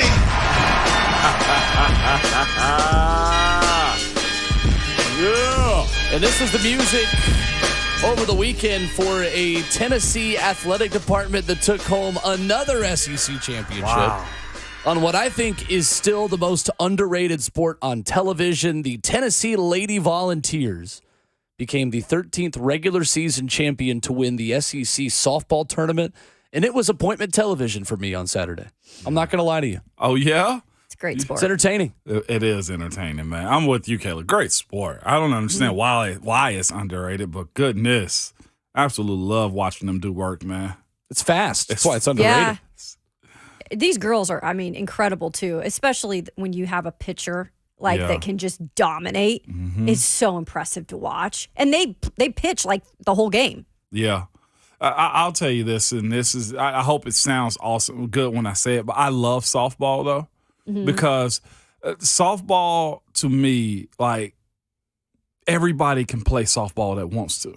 Like, of all shapes, all sizes, all just colors and spectrums as far as, like, the game. I enjoy that. Baseball seems to, like, cut people out at a certain point. Not softball. Those girls are intense. They compete like none other. If you want to see the ultimate awareness and competition, you watch softball because it's the way it hits on all cylinders. Like, they have to. They move, they throw, they catch. Like, they're all on the same page. It is super cool to see, man. I've become a fan of watching it more and more, for sure. Yep. So for the person right now that's wondering, why in the world are you spending time talking about softball on a Monday morning? A, it's May 15th. B, the title-clinching win in the Women's College World Series outdrew the final game of the Men's College World Series on television last year. And those are facts. Oklahoma's win over Texas had 1.74 million viewers, and Ole Miss's win over Oklahoma was 1.54 million in 2022. It's a relevant conversation, and it speaks to the fact that, again, Danny White and Tennessee have another championship-level program in Knoxville right now under the direction of Coach Kieran Weekly. Kiki Malloy, the tournament MVP. Yeah. It was really fun to watch. Yeah. What are they, the 4th seed? Number 4 overall national seed, and they are paired with Buck Rising's alma mater in the Knoxville Regional. So we have another reason to hate Buck over the next couple of days as Tennessee hosts Indiana in the Knoxville Regional. And they get to host regional and super, which is spectacular. Kind of crazy. Alabama finished 5th in the SEC. They're the number 5 overall national seed. I don't know how that works. So if you're ever wondering if Bama gets calls and bias and other things besides football, still happens. Still happens. I would say that that's a thing. You would say that was a thing. So, their squad pretty solid. Yes. Bama softball. They are good. Okay, they're 5th in the SEC, but they are good. Yeah, that's who Tennessee would play in the first round if they got to Oklahoma City. Right. They've been consistently good, so I guess you have to give them a little bit of that. I mean, that's fair. We've beaten Alabama everything else. We should meet them in softball too. There you go. It's true. That's okay. Yeah. Tennessee knocked out Alabama Friday in the SEC softball semis. So there you go. And good. I'm glad that they're getting that shine, man. Like I said, the baseball team is kind of taking over as far as that sport goes, baseball, softball. But they're holding their own. They are the belle of the ball right now. So I'm looking forward to seeing how far they go in this tournament. It'd be fun to watch them too. You know, if they can get to Omaha, just that tournament is so fun to watch as well. If you can get there, you should go. If you've never been to the College World Series for softball, it is awesome. I haven't. That one's in Oklahoma City. Yeah. It's really fun. Titans rookie minicamp over the weekend. Jim Wyatt writing about Josh Wiley and a throw that Will Levis made to him late in practice that Kayla discussed with us earlier on in the show. 6'7", 248 Josh Wiley going up to make a pretty good catch. And it sounded like, from all accounts, Kayla, that he was the highlight of camp on Saturday. I think that's a true statement. I think that that's fair to say. Everybody can point to Will Levis and be like, oh, yeah, Will, he's got some zip on that ball, But I think when you look at what Josh Wiley did throughout practice, the catches that he made, the movement he's able to have for being such a tall guy, everybody kind of drew their attention to that because we are all wondering what's going to go on in the passing game, right? In the pass catching game. And to know that maybe this guy has the potential to pair up with Chigakonkwo and to have that option, that right now, while it is early, is encouraging. And I will say this, he's kind of a monotone guy, like he spoke to us afterwards, but real smart. You can tell he's a football guy through and through. And I think that is going to do well for him in terms of being able to be a guy that can produce right away. That's what's so fascinating about this group. Of course, it's all on one side of the ball with, how they draft it. I keep forgetting that. But having that ability, though, to just have pure football players. Like, we're having a conversation about Skoronski. It's like, what is he going to play, tackle or guard? And it's like, yeah, he just going to play. Like, that's the same question. What Josh Wiley is the same conversation. It's a football player. As much as whatever you want to say about Will Levis, it's the same thing. The guy just wants to play football, and it shows, and it's apparent. And having the having honestly a group of guys like this one. Again, we said it probably wasn't going to be the sexiest class, right? You got an offensive lineman first, but then you got a quarterback that a lot of people have very strong opinions about. But if you get playmakers out of this group, that's all you necessarily want. You speaking about Josh Wiley, I'm excited to see him myself. I thought it was funny. You'll appreciate this with your golf love. Yeah. So they went to Top Golf last week, right? Yep. And Colton Dowell was asked who had the best golf swing and who could strike the ball the best. Yep. And he was trying to make it a thing between Will Levis and Josh Wiley. Nice. And then he goes, no, never mind. Josh Wiley just smoked the ball. Oh, okay. Did he? There you go. Yeah. See? It's like, okay, athlete. It's like that sometimes, Kayla. Some dudes just good at stuff. Right? I'm jealous. Shaking my head. I wish I could be good at all that stuff. One of the first times I went golfing, one of my friends was like, oh, you should be pretty good at this. I mean, you were an athlete at the SEC level. It's like, yeah, but I wasn't athletic.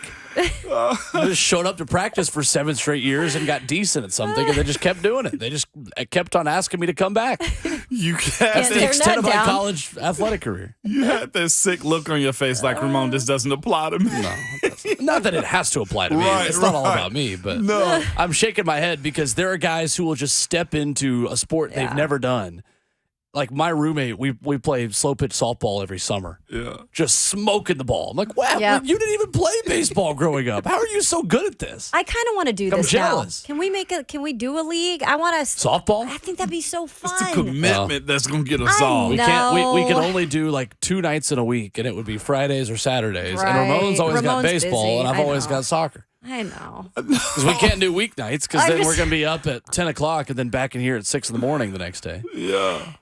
It sounds good. We doesn't it? got to find a moment. We do have to find a moment. I mean, it is somewhere. fun. Kickball is the one that's Kickball's the most fun, fun. too. Yeah. Because that's the easiest one to just pick up. But you'd be surprised how many high school heroes still get way too competitive about kickball. That's what I was also. just going to say. Oh, really? So we're going to have waiver signed. Ramon, you could do the first kick for a kickball game. We could. That we will allow you to do. Yes. Can you imagine though? I'm doing all this trash talking about trying to do the first kick and the And he first whiffs it? the first ball roll. Yeah, Kayla. Swing and a miss, strike one.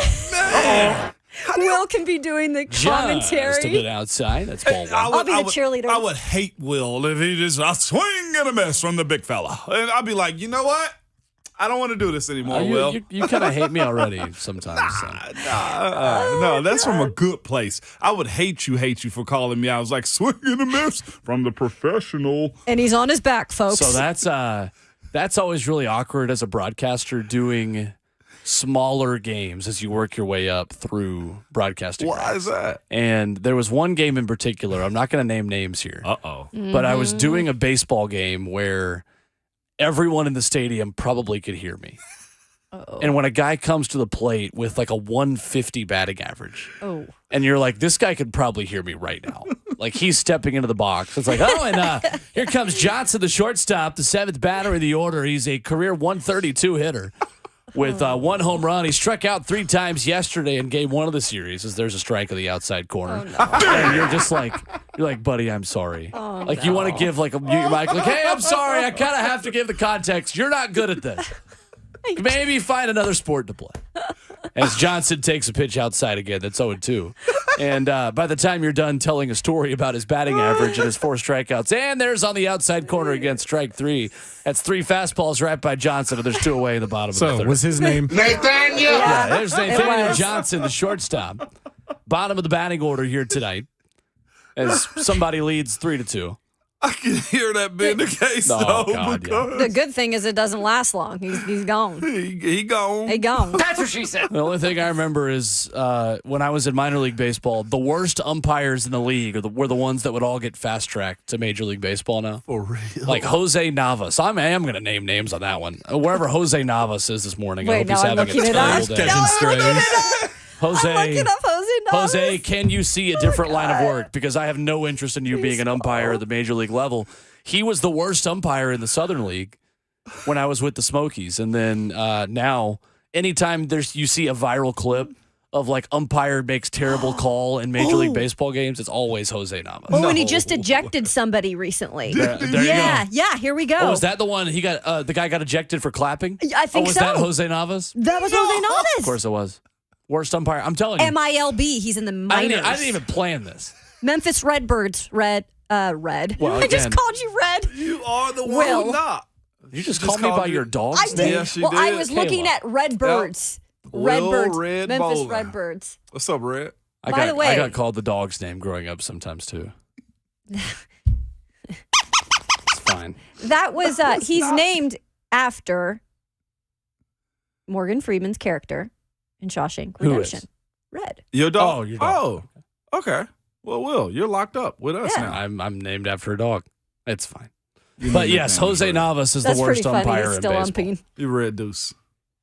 Okay. What did you just say? Grant Ramey's going to join us coming up next. Go to break! Paul Quested on 3. We're going to hit the Tennessee headlines with him. The transfer announcement made last week for Tennessee basketball and the new signees of a recruiting class that might change the identity of Tennessee basketball moving forward. We'll ask Grant about that coming up next here on 104.5 The Zone.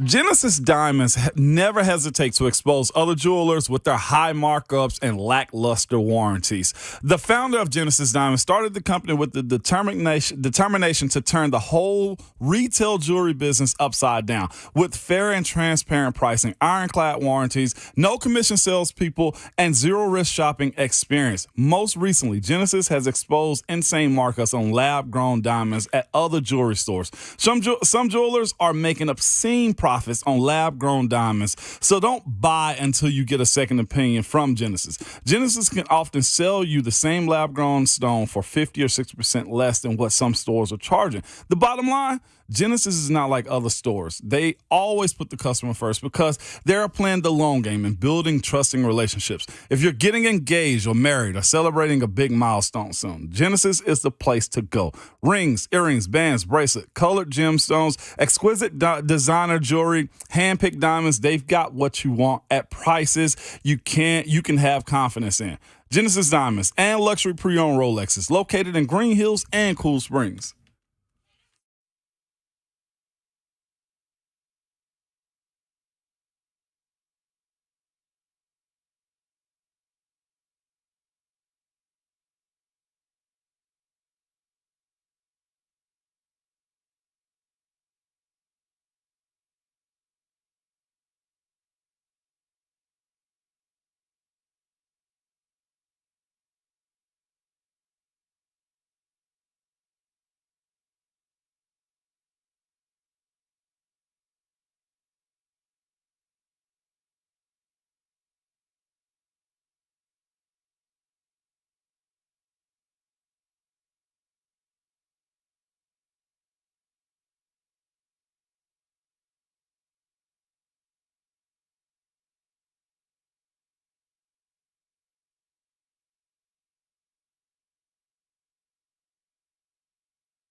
Monday morning continues on Ramon, Kayla, and Will, powered by All Four Seasons Garage Doors, as we hit the Tennessee headlines with you.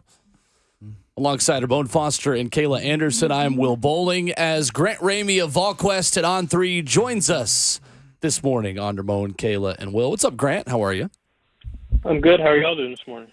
I'm not as good because the Toronto Blue Jays just had their yearly sweep over the Braves yesterday, but we're pushing through today. It's true. It was just an entire weekend of just turning it off in disgust at my house. In absolute disgust. That's right. Grant, Julian Phillips enters the transfer portal last week. Any surprise over that move, or is this something that's maybe similar to Olivier Kamwa and just kind of keeping all of his options open?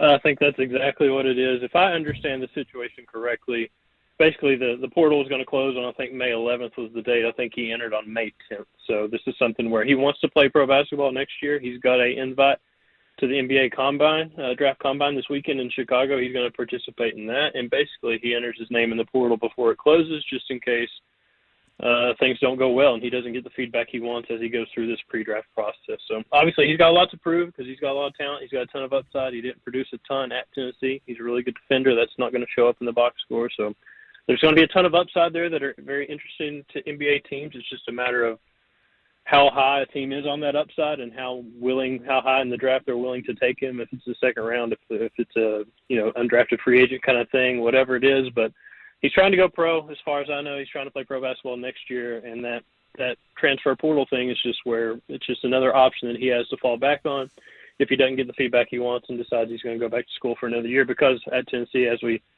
have seen over the last few weeks, they're adding to their roster. They added to their roster pretty quickly there in April out of the NCAA transfer portal, and right now it's at 13 scholarships. So technically Julian wouldn't have a scholarship to go back to at Tennessee at this point. So if he does go back to school, it appears it won't be at Tennessee.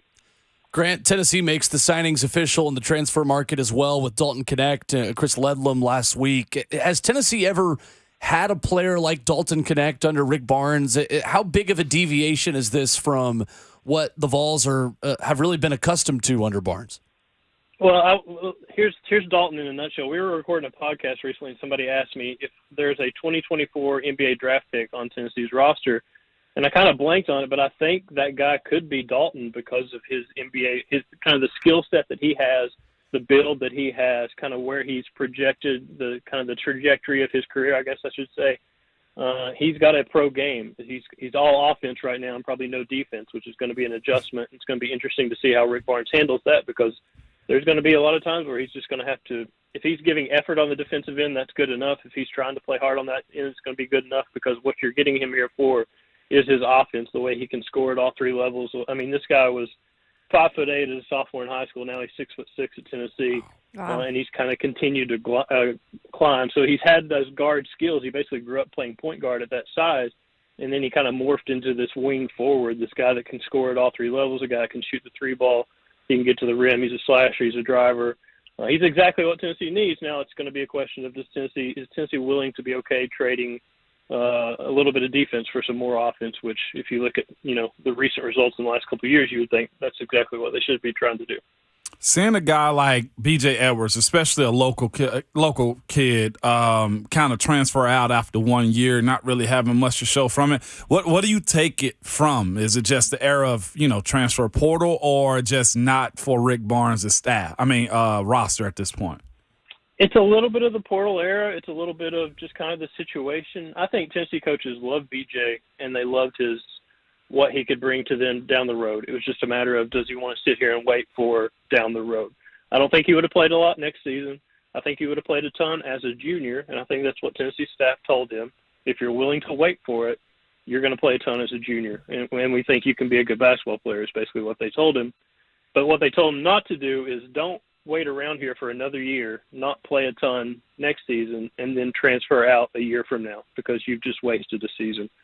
So I think it's a situation where BJ wanted to go try to find somewhere where he could have more of an immediate impact next season as opposed to playing minimally, again, like he did as a freshman at Tennessee. Now, to BJ's credit, I talked to BJ in the locker room at Madison Square Garden after they lost to Florida Atlantic, and he was like, man, I felt like I should get more opportunities, but I also feel like I didn't earn those opportunities early in the season.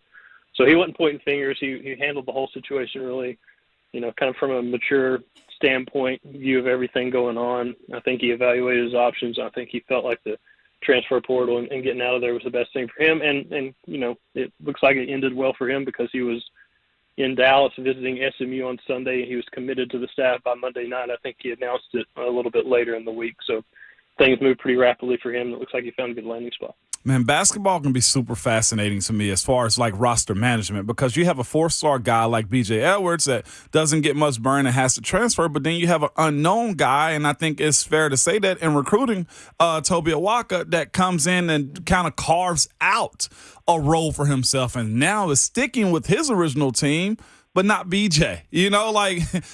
That's got to be a wild spot for coaches to be able to manage those dynamics.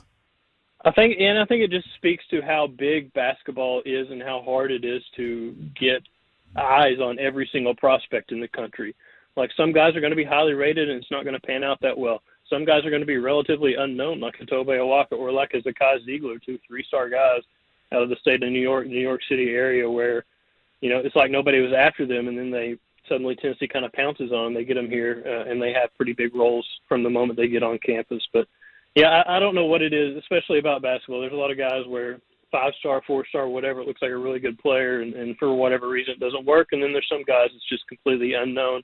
They get here, and there's just something about them that helps them contribute early and turn into big-time players.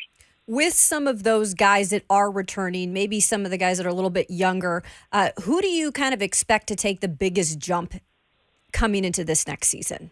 I think they need Jonas Adu to continue to take that jump. I think he would still qualify as a young guy since he just went through his sophomore season, didn't play a ton as a freshman.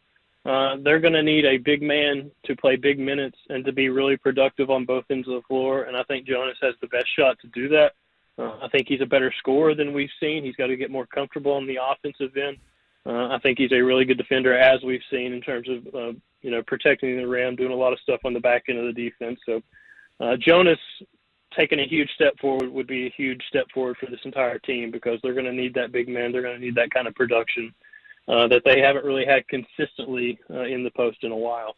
Are we going to be able to, in a couple years after we've really seen the transfer portal kind of play out, are we going to be able to see the coaches who are able to start really developing these guys or are working with this portal system better just because they know how to handle it, whether that be losing the guys and knowing how to replace them? I'm really interested to see how that will work out in terms of how coaches really are able to handle it.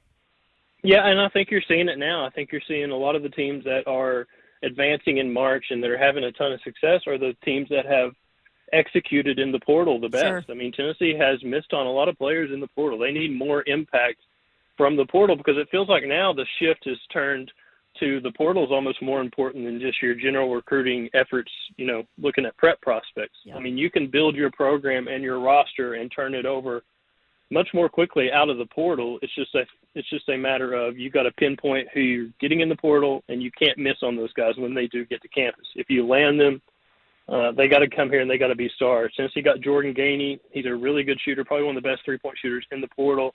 Now he's got to come to Tennessee, and he's got to hit those shots at Tennessee. He's got to get open at Tennessee. He's got to produce. Dalton Connect. He's got to be one of their biggest, impact players next season in terms of what he can do on the offensive end. Chris Ledlum, the forward out of Harvard, 6'6". We've seen what Tennessee can do and what Rick can do with undersized forwards, but can Chris Ledlum turn what he did at Harvard? I think he had 18.8 points per game last season. How productive can he be in the SEC? Kind of moving up in competition quite a bit from the Ivy League to the SEC. So you're going to see, who's best at pinpointing the talent in the portal and getting that talent to campus, and then translating that talent to the next level. I think, the longer this goes, the more obvious that's going to be. Grant Ramey, our guest this morning here on Ramon, Kayla, and Will. Grant, switching gears to football right now, how significant is the momentum around Tennessee recruiting at the moment? I know Josh Heupel did an interview up there in Knoxville on our sister station with Josh and Swain just about the momentum they've got and how elite they want to be defensively. Kind of feels like that's the talking point that Josh Heupel wants to reiterate a lot this season in order to capitalize on some of Rodney Garner's recruiting momentum. Yeah, and I think Josh said it himself. It's kind of like a night and day difference. And, when he first got here, like 65, 67 scholarship players, whatever it was, program was in a really bad spot, the NCAA investigation, and the portal had decimated the roster that he inherited. And just that quickly, he wins 7 games in year one. He goes crazy and has all that magic in year 2 and wins 10 in the regular season, 11 total. For him to do that quickly, like he said, he's no longer selling a vision and what he thinks Tennessee's culture is going to be and what he thinks everything can be. Now he's kind of got a reality to point to and say, look what we did in year 1, look what we did in year 2, and, look at the situation we took over 2 years ago. And for them to move this rapidly and to win the games they've won, they're going to score points. They're going to put up a ton of points on offense. They're going to go fast. It's going to be really fun to watch. The question is going to be defensively, how good can they be? And I think that's the next step for the program. Obviously, moving on from Hendon Hooker, you're going to have to establish some consistency offensively and kind of find that new whatever with Joe Milton, the new, vision or whatever it looks like on the offensive side of the ball. It's going to be the same offense, obviously, but just how well they play there. And how many steps can the defense take to help that offensive transition, I guess is the point I'm trying to make there. So, they're going to have to continue the momentum not only on offense but also on defense to kind of even things out just a bit. Grant, what is the feeling around that NCAA investigation? I know the expectation is Tennessee will find out something in June, which means it'll probably be July before we find out something. It just feels like to me with Danny White having the support of Greg Sankey, there isn't a big reason to panic, but those of us that have followed this team for a while know that there's always a reason to panic when it comes to Tennessee. Yeah, I think what Tennessee has to feel good about is I don't know what else Tennessee could have done to help its own case in this situation. Right? They got the tip when they got the tip. They did an internal investigation when they did it. As soon as they got that tip, they fired everybody that was involved as soon as they got the results of their own internal investigation. They quickly has moved on from everybody that they could, as quickly as they could. I don't know what else they could have done to kind of limit the damage themselves. And if you're the NCAA, I think this is the way I look at it. I don't know if this is the way the NCAA look at it, but you want teams or programs in the future to continue to cooperate the way that Tennessee did, basically. And if you punish Tennessee and if you throw something crazy at Tennessee after Tennessee cooperated the way it did, I don't see any reason why programs in the future would want to cooperate with any of your investigations or anything that they find in their own internal investigations, if that makes sense. So I think Tennessee has positioned itself well because of how much they cooperated on the front end, and they did basically everything they could from their side of things to take accountability for what happened and to, get rid of the people that were involved and to try to move on as quickly as they could. So I think Tennessee set itself up well, but it's the NCAA, so you never know. And through all of this coaching staff, as far as football goes, is head down when it comes to recruiting right now. The next couple months, there's a lot of high-ranking recruits coming on campus, man. What do they need to do to be able to close this out amongst these NCAA allegations right now, too, that's going to carry on through the month of June and July? I would explain to them kind of just what I laid out, that Tennessee's done everything Tennessee can do on its end to take care of business, and that's a completely different world from this Tennessee staff and anything they're involved in. And like you said, keep their head down and just keep doing what they've done. Josh Heupel's built a pretty incredible culture at Tennessee very, very quickly. Basically from the moment he stepped on campus, he started that kind of culture building process, and we've seen the results from that. Man, I would just sell everything they've done the last 2 years and tell people to forget about whatever happened before they got here because of how, quickly this staff has moved and how well they've executed kind of every step of the way. Highest rated player this offseason, this recruiting cycle, defensive or offense? I just play the game is all I'm looking for on this one. Defense or offense? I'll go defense. Okay. They really need that focus there. They've got to, it's going to be harder. You brought in Nico, number 1 overall player in the country in 2023, the 5-star quarterback, all that hangs on him and the future of the program and all that stuff. Now, if it's me, I would go on the defensive side of the ball and start trying to look for some franchise guys where you can really make some strides up there. Grant Ramey has been our guest this morning on Ramon, Kayla, and Will talking Vols with us, doing a great job covering Tennessee for VolQuest and On3. Grant, we appreciate the time as always. Thank you. Last time I came on, y'all were all energetic. Now you've got me on a Monday morning. Much more fitting. I'm the physical embodiment of the Monday morning. I promise you. Our heart was in the right place. Okay, we're champions of life with you. Exactly. Appreciate y'all. Thank you, Grant. The embodiment of a Monday. The embodiment of a case of the Mondays. Yeah. That's what you always say about me. That's crazy. Grant making it seem like he's Eeyore out here. freaking At least bum. he admits it. I know, but still. He's a dragon. Golly. We love Grant. I thought he was good. A lot of good information out of Grant. And it does make sense with the NCAA stuff, too, that the more you hear about this and read about it, the conference's tie-in with Tennessee is noteworthy. Yeah. And Greg Sankey, a guy that served on that committee for the NCAA that's now going to give penalties to Tennessee. A guy that certainly, I mean, just the image of him walking in with Danny White is all that I continue to see out of that entire hearing. Yeah. He knows where his bread is buttered, man. Certainly. And he got to stick with his guys. Coming up next, a weekend recap for Tennessee baseball, who takes 2 out of 3 against Kentucky, what they need to do in order to better their seeding for the SEC tournament as the SEC goes into its final weekend this upcoming week. Vols trying to address a big weakness coming up. We'll tell you what that is as well on Ramon, Kalen, and Will, 104.5 The Zone.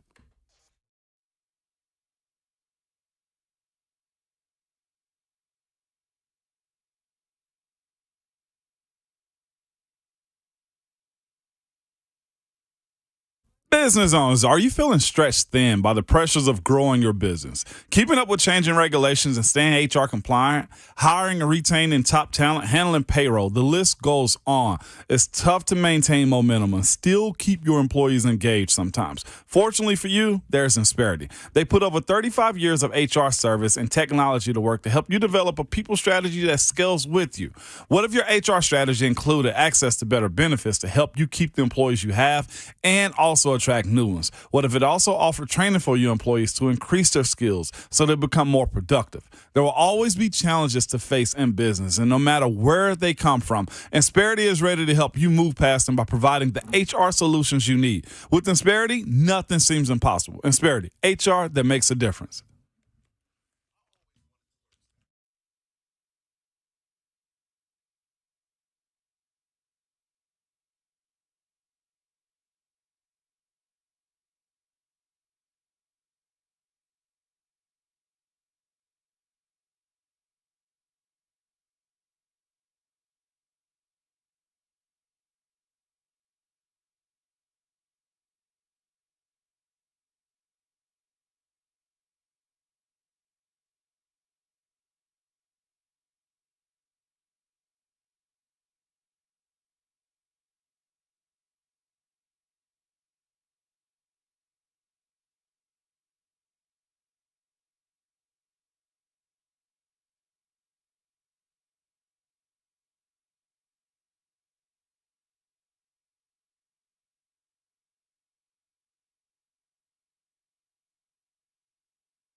Join 104.5 The Zone for a live taping of The Install with Greg Cosell, sponsored by Spring Hill Heating and Cooling and hosted by Buck Rising at the Analog at Hutton Hotel. Coming up this Saturday, be there live as Greg Cosell breaks down the Tennessee Titans 2023 draft, takes questions from the audience, talks NFL and more. Tickets just $25 to purchase tickets. Go to 1045thezone.com, and you can also say, Buck, do the one-chip challenge again. Yeah. Absolutely. You may do that. It's Ramon, Kayla, and Will, powered by All Four Seasons Garage Doors. We've got another team on social media that is breaking a cardinal rule. What? Okay. Yeah. Clemson Tigers move aside because the Philadelphia 76ers are joining you and not posting the final score of the final game of their season. No, they didn't. The last time that the 76ers tweeted at last check was still the halftime score. Okay, I can't handle that kind Post of stuff. it. 16 hours ago, they just said at the half.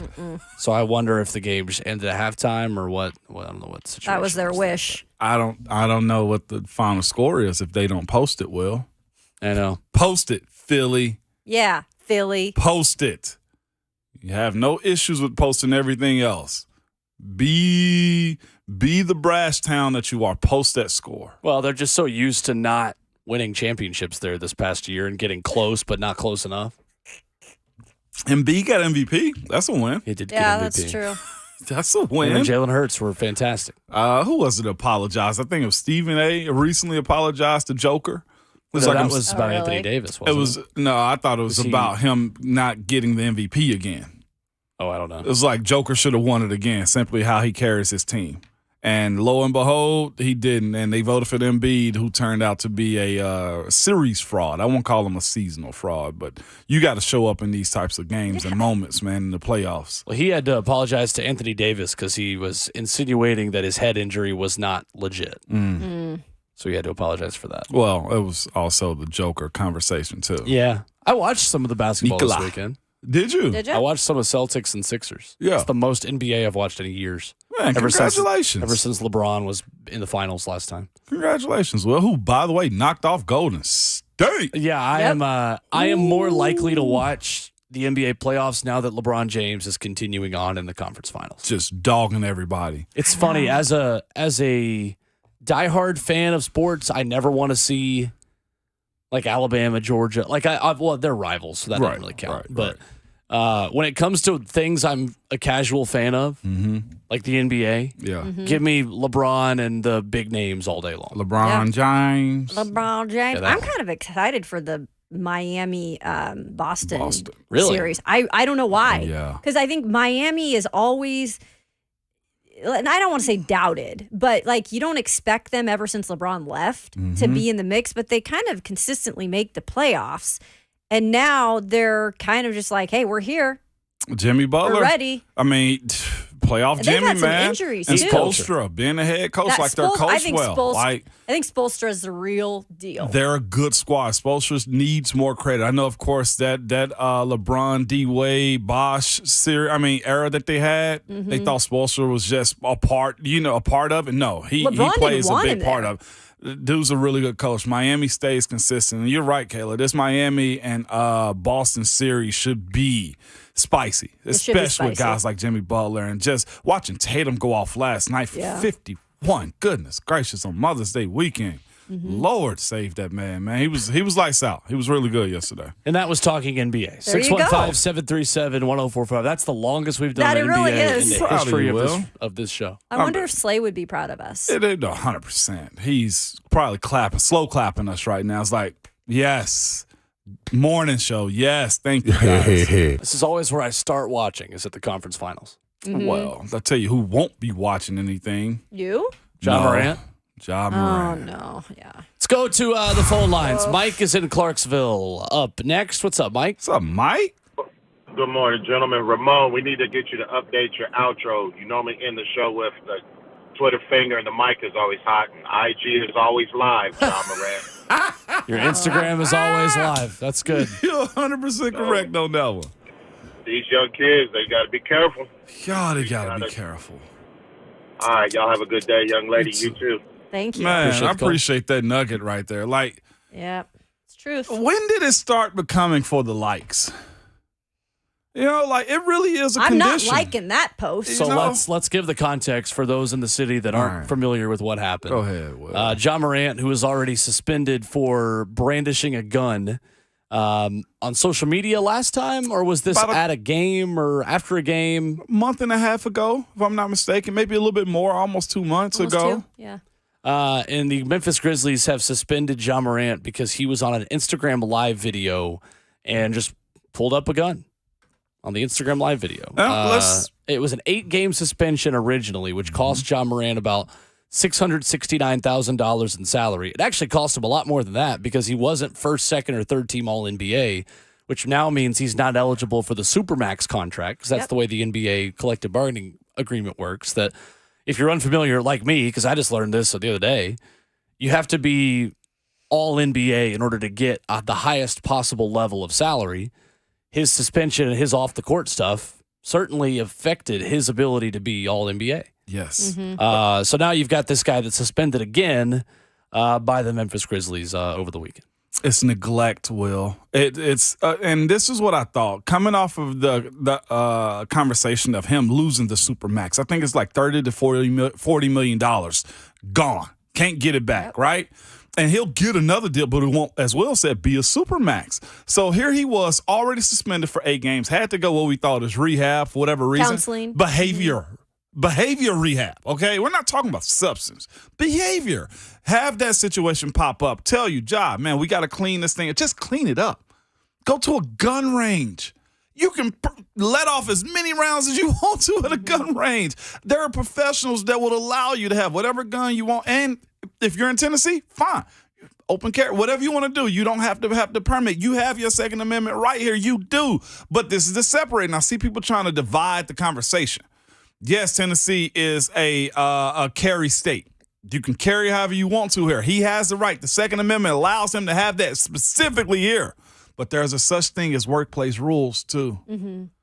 We can't do certain things inside of this building that are open rights out into general population. Sure. There are 2 separate things we're talking about. Ja can be governed because his workplace told him, you can't do these things. You shouldn't do these things, Ja. Your pay determines if you can do this or not. And he still did it. Yeah. He did it very shortly after the season ended, which they should already be upset that they weren't able to progress in the playoffs. And then you're going out here, it's the first, 3 weeks after the season's over, and now you're back to being in the media again. You're suspended again. Like, if you're his teammate right now, I don't know what you're thinking. All in this situation, and I hate even, what an idiot. That's all I can say. I ain't even putting this off on his dad no more. Like, this is a you problem, bro. Who loses $40 million plus? That's a lot and go of and do the money. exact same thing. Yeah, it's not great.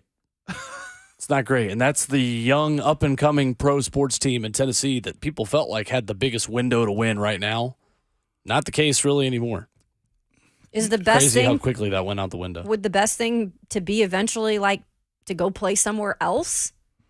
Is it a product of your environment? Just like you say that, but there's trouble in every city you visit, though. You go to Utah, same thing. Minnesota, everybody's got issues. This is a you thing. Like, it's dudes in Cali where the birthplace of gang banging is, and you don't hear this type of stuff.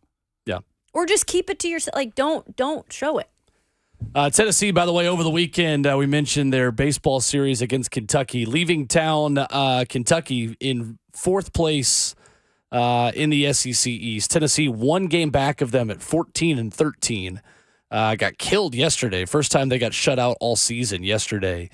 And Florida now atop the SEC East in baseball after sweeping Vanderbilt. So Tennessee at South Carolina this upcoming weekend, a team that is 15-11 in SEC play. Very tight.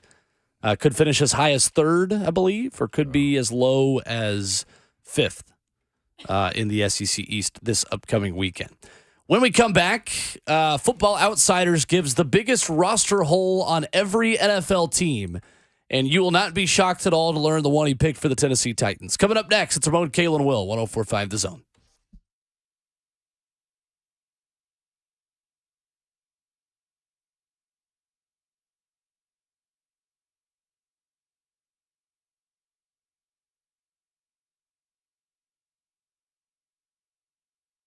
It's Ramon Foster from myphdweightloss.com. I'm getting asked the question all the time, Ramon, does it work? Yes, it actually does. I've had conversation with others who have joined me on the quest to lose some lb, some pounds this year too. On average, male clients lose between 3 to 5 pounds a week. Female clients lose between 2 to 3 pounds a week. This isn't a meal suppressant. This isn't, hey, we taking pills to lose weight. No, this is a plan with real food to get you down to where you want to be. I don't care if it's 10 pounds, 20, 50, 100, 80. Doesn't matter. They will guide you, walk with you. I have a weekly call with my coach, Rachel, each Thursday to talk about how my week has been. And this is the best part about it. There's no pressure involved in it. It is just you doing you and going at the pace that you allow yourself to. Again, it's the best thing that I've done here in a while, having an actual plan. And this is something that you want to get on board with losing a couple pounds. Again, 5, 80 pounds, however much you want to lose. Visit myphdweightloss.com and be sure to tell them that Ramon sent you.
9:02. Good morning. I'm Jonathan Schaefer from the Superbook.com sports desk.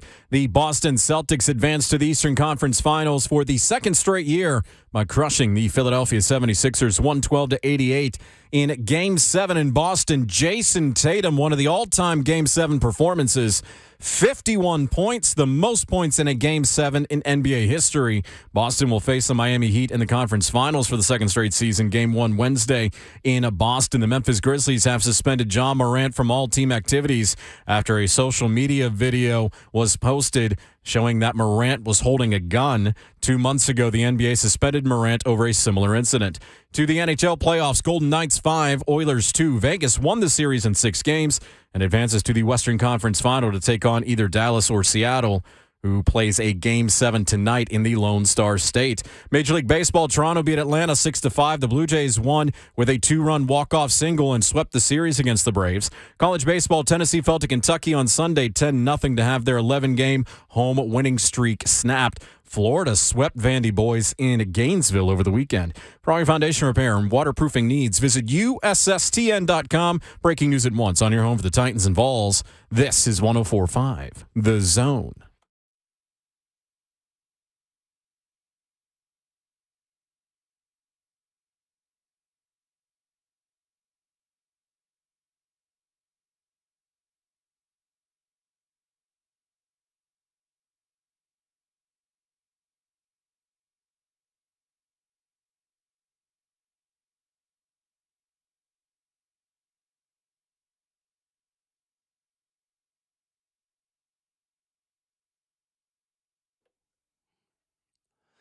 Into hour number 4 we go on the Monday morning edition of Ramon, Kayla, and Will, and it's powered by All Four Seasons Garage Doors.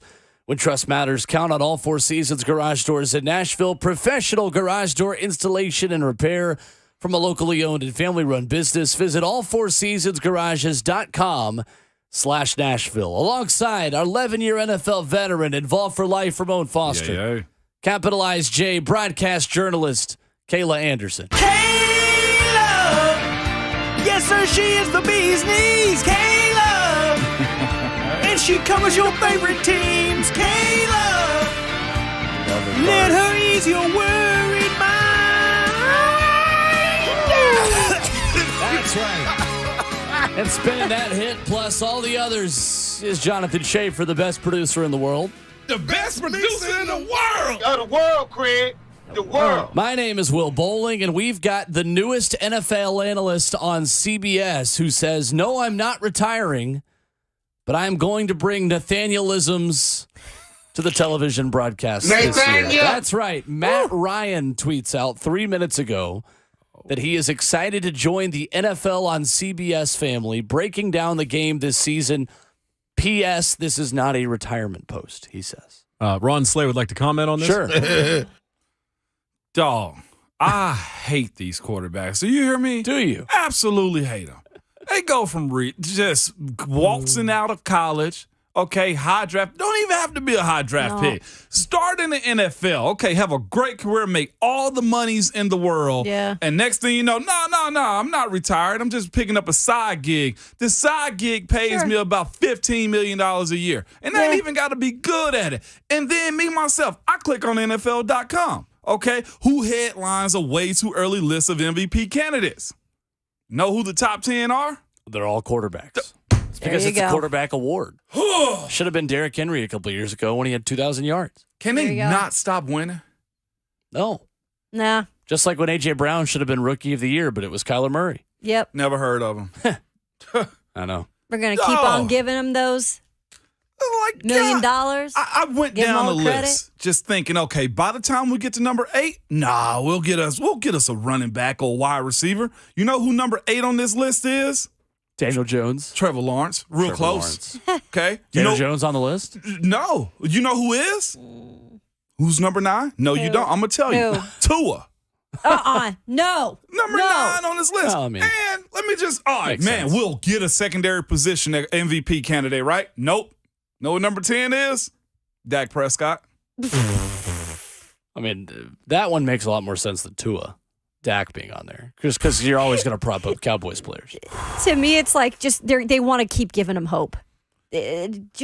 they're like, come on, we're just going to give you another season to prove it, to prove you can win the Super Bowl. Take them far in the playoffs. Killing me, Smalls. I'm like, not a single non-quarterback on this list, y'all.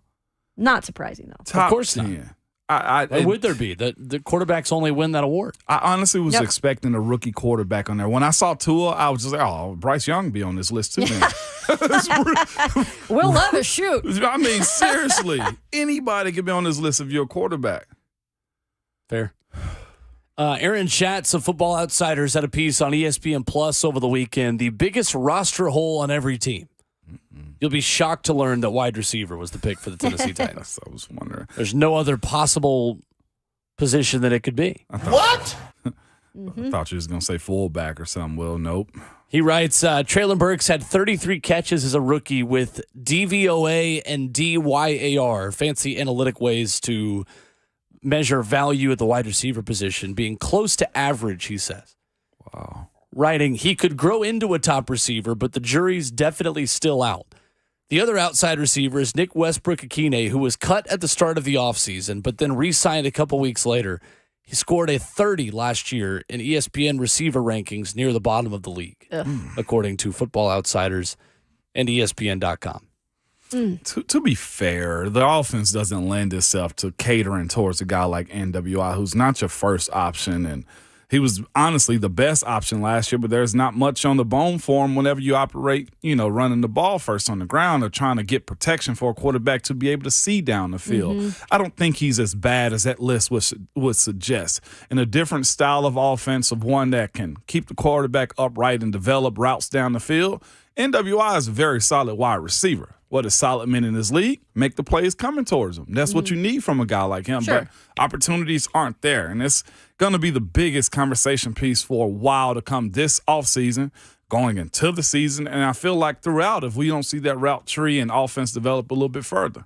And the thing is we've heard a little bit from Ryan Tannehill when they were able to talk to us a couple of weeks ago about, there's some new things in the playbook, like Tim Kelly's brought some up-tempo stuff. Like now the question is this going to be an offense where you're going to see the wide receivers incorporated a little bit more other than maybe the blocking? And that's what we've kind of been, at least last season, that's what they were known for. Even a guy like, I just blanked on his name, that left. Robert Woods. Robert Woods. Thank you. I was blanking. Trees. Even Bobby Trees, like he admitted, he was here and he was blocking a lot. Now it's going to be a thing where, okay, is it going to be a wide receivers, whoever ends up being on this roster, that they can actually be utilized in the way they need to be utilized? Or is it going to be same story, different day? Because again, even if you do have a chance next year to bring in guys, let's say you bring in a free agent you really want, will that guy really want to come to Tennessee? Because if it's going to be the same thing in terms of how they use their wide receivers. You bring up a good point, and honestly, I had this thought, and it's just like you almost have to take the Baltimore Ravens approach. If we're going to be real about this, why? Because most wide receivers, unless they're looking for a check, Odell Beckham, or trying to resurrect their careers, they don't really want to go to Baltimore. And you say to yourself, well, I kind of get it. Do you trust Lamar throwing the ball? Do you trust the offense development to get wide receivers the ball? What you have to be able to do is to be able to find guys within your system, draftable guys that want to be pros in Tennessee, in Nashville. And that's kind of what Baltimore seemed like they've adopted as of latest. Getting guys that want to be there because they need to, or draft picks that have to develop into pass-catching wide receivers from a guy like Lamar. I think this offense will suggest the exact same thing moving forward, too. Think about the free agents you've signed. Yeah. Not much has really panned out from those outsiders. Yep. The Titans have a wide receiver room full of wide receiver fours and Traylon Burks. Ooh. Spot the lie. I mean, I can't really argue much with that. Nick Westbrook-Akine is fine. He's a really good third or fourth option. Yeah, I mean, it's kind of true. He's not a 2. They have to know that. I know. Kyle Phillips is still developing. So not developing, but he's got a chance still to prove himself. Will just gave a description. I know. Kyle, no, though, I is don't not disagree. I know. He's more of a slot. Kyle can play one role. Yes. And the Titans need him to play that role. I mean, the Titans need a slot receiver. Right. But they need a guy on the outside besides Chikakonkwo? Because I legitimately believe at this point that Chikakonkwo is wide receiver 2 for the Titans this season. I wasn't ready to hear it this morning, Will. That's the reason I'm quiet right now. It's like we can go there if you want to. Moan's all shooketh right now. I am shooketh. I wasn't prepared to hear that be brought into reality like that. Like you dropped a little will nugget, okay? Bowling nugget is what we'll call it. Woj bomb, will bomb is what we'll call it. Will bomb, a will that's what it bomb. was. That's what it was on Friday. Sure. You dropped a will bomb there, and that's a harsh reality. You said this team is full of wide receiver 4s and Traylon Burks. Even Robert Woods was a wide receiver 3. Yeah. It was. No, We gonna be exactly. real. And that's why I said I think it's pressure on a guy like Colton Dowell as a 7th round pick to be kind of a guy that can work himself into being a wide receiver that's you're going to be true asset. utilizing. Yeah. I'm not gonna put any expectations on a 7th round pick. I don't want to. can't. I just feel like that's what I feel. Who else is there? Chris Moore is the guy that I think has more of a chance in that team Yeah. of being an impact player than Colton Dowell. No disrespect to the young man, but Yeah. It shook me this morning, Will. coming up next, then let's continue that conversation and ask both of you what we asked Kevin Dyson. In this wide receiver room, what is reasonable to expect from Traylon Burks in 2023? Not long term. I'm not talking about can he be a 1,000-yard guy in 24 or 25. What is considered a good season for Traylon Burks in this wide receiver room in 2023? We'll ask that question coming up next. It's Ramon, Kale, and Will, 104.5 The Zone.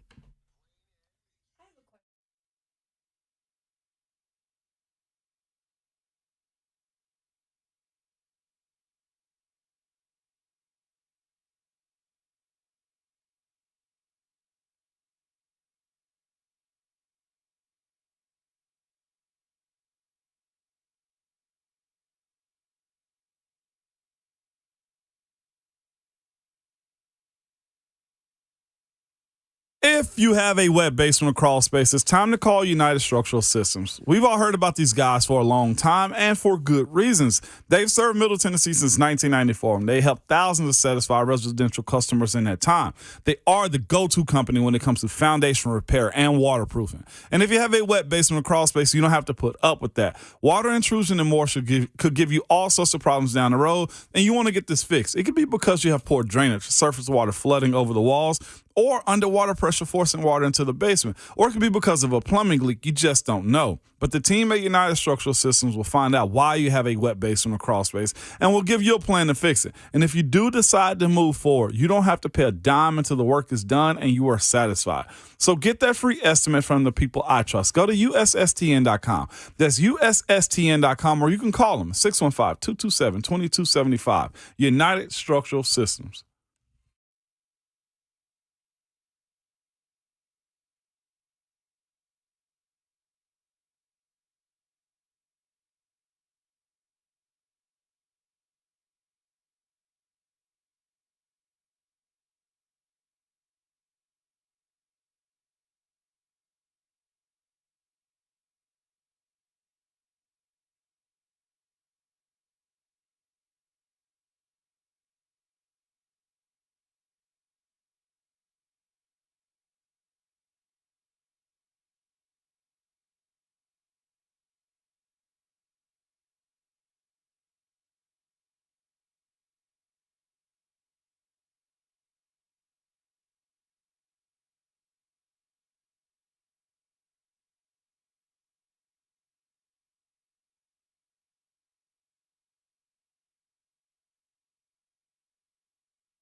It's Ramon, Kayla, and Will, powered by All Four Seasons Garage Doors here on 104.5 The Zone. Ramon Foster reacting to my Will bomb, I guess is what he's calling it now, that the Titans have a room full of wide receivers 3 and 4, not really any 2s.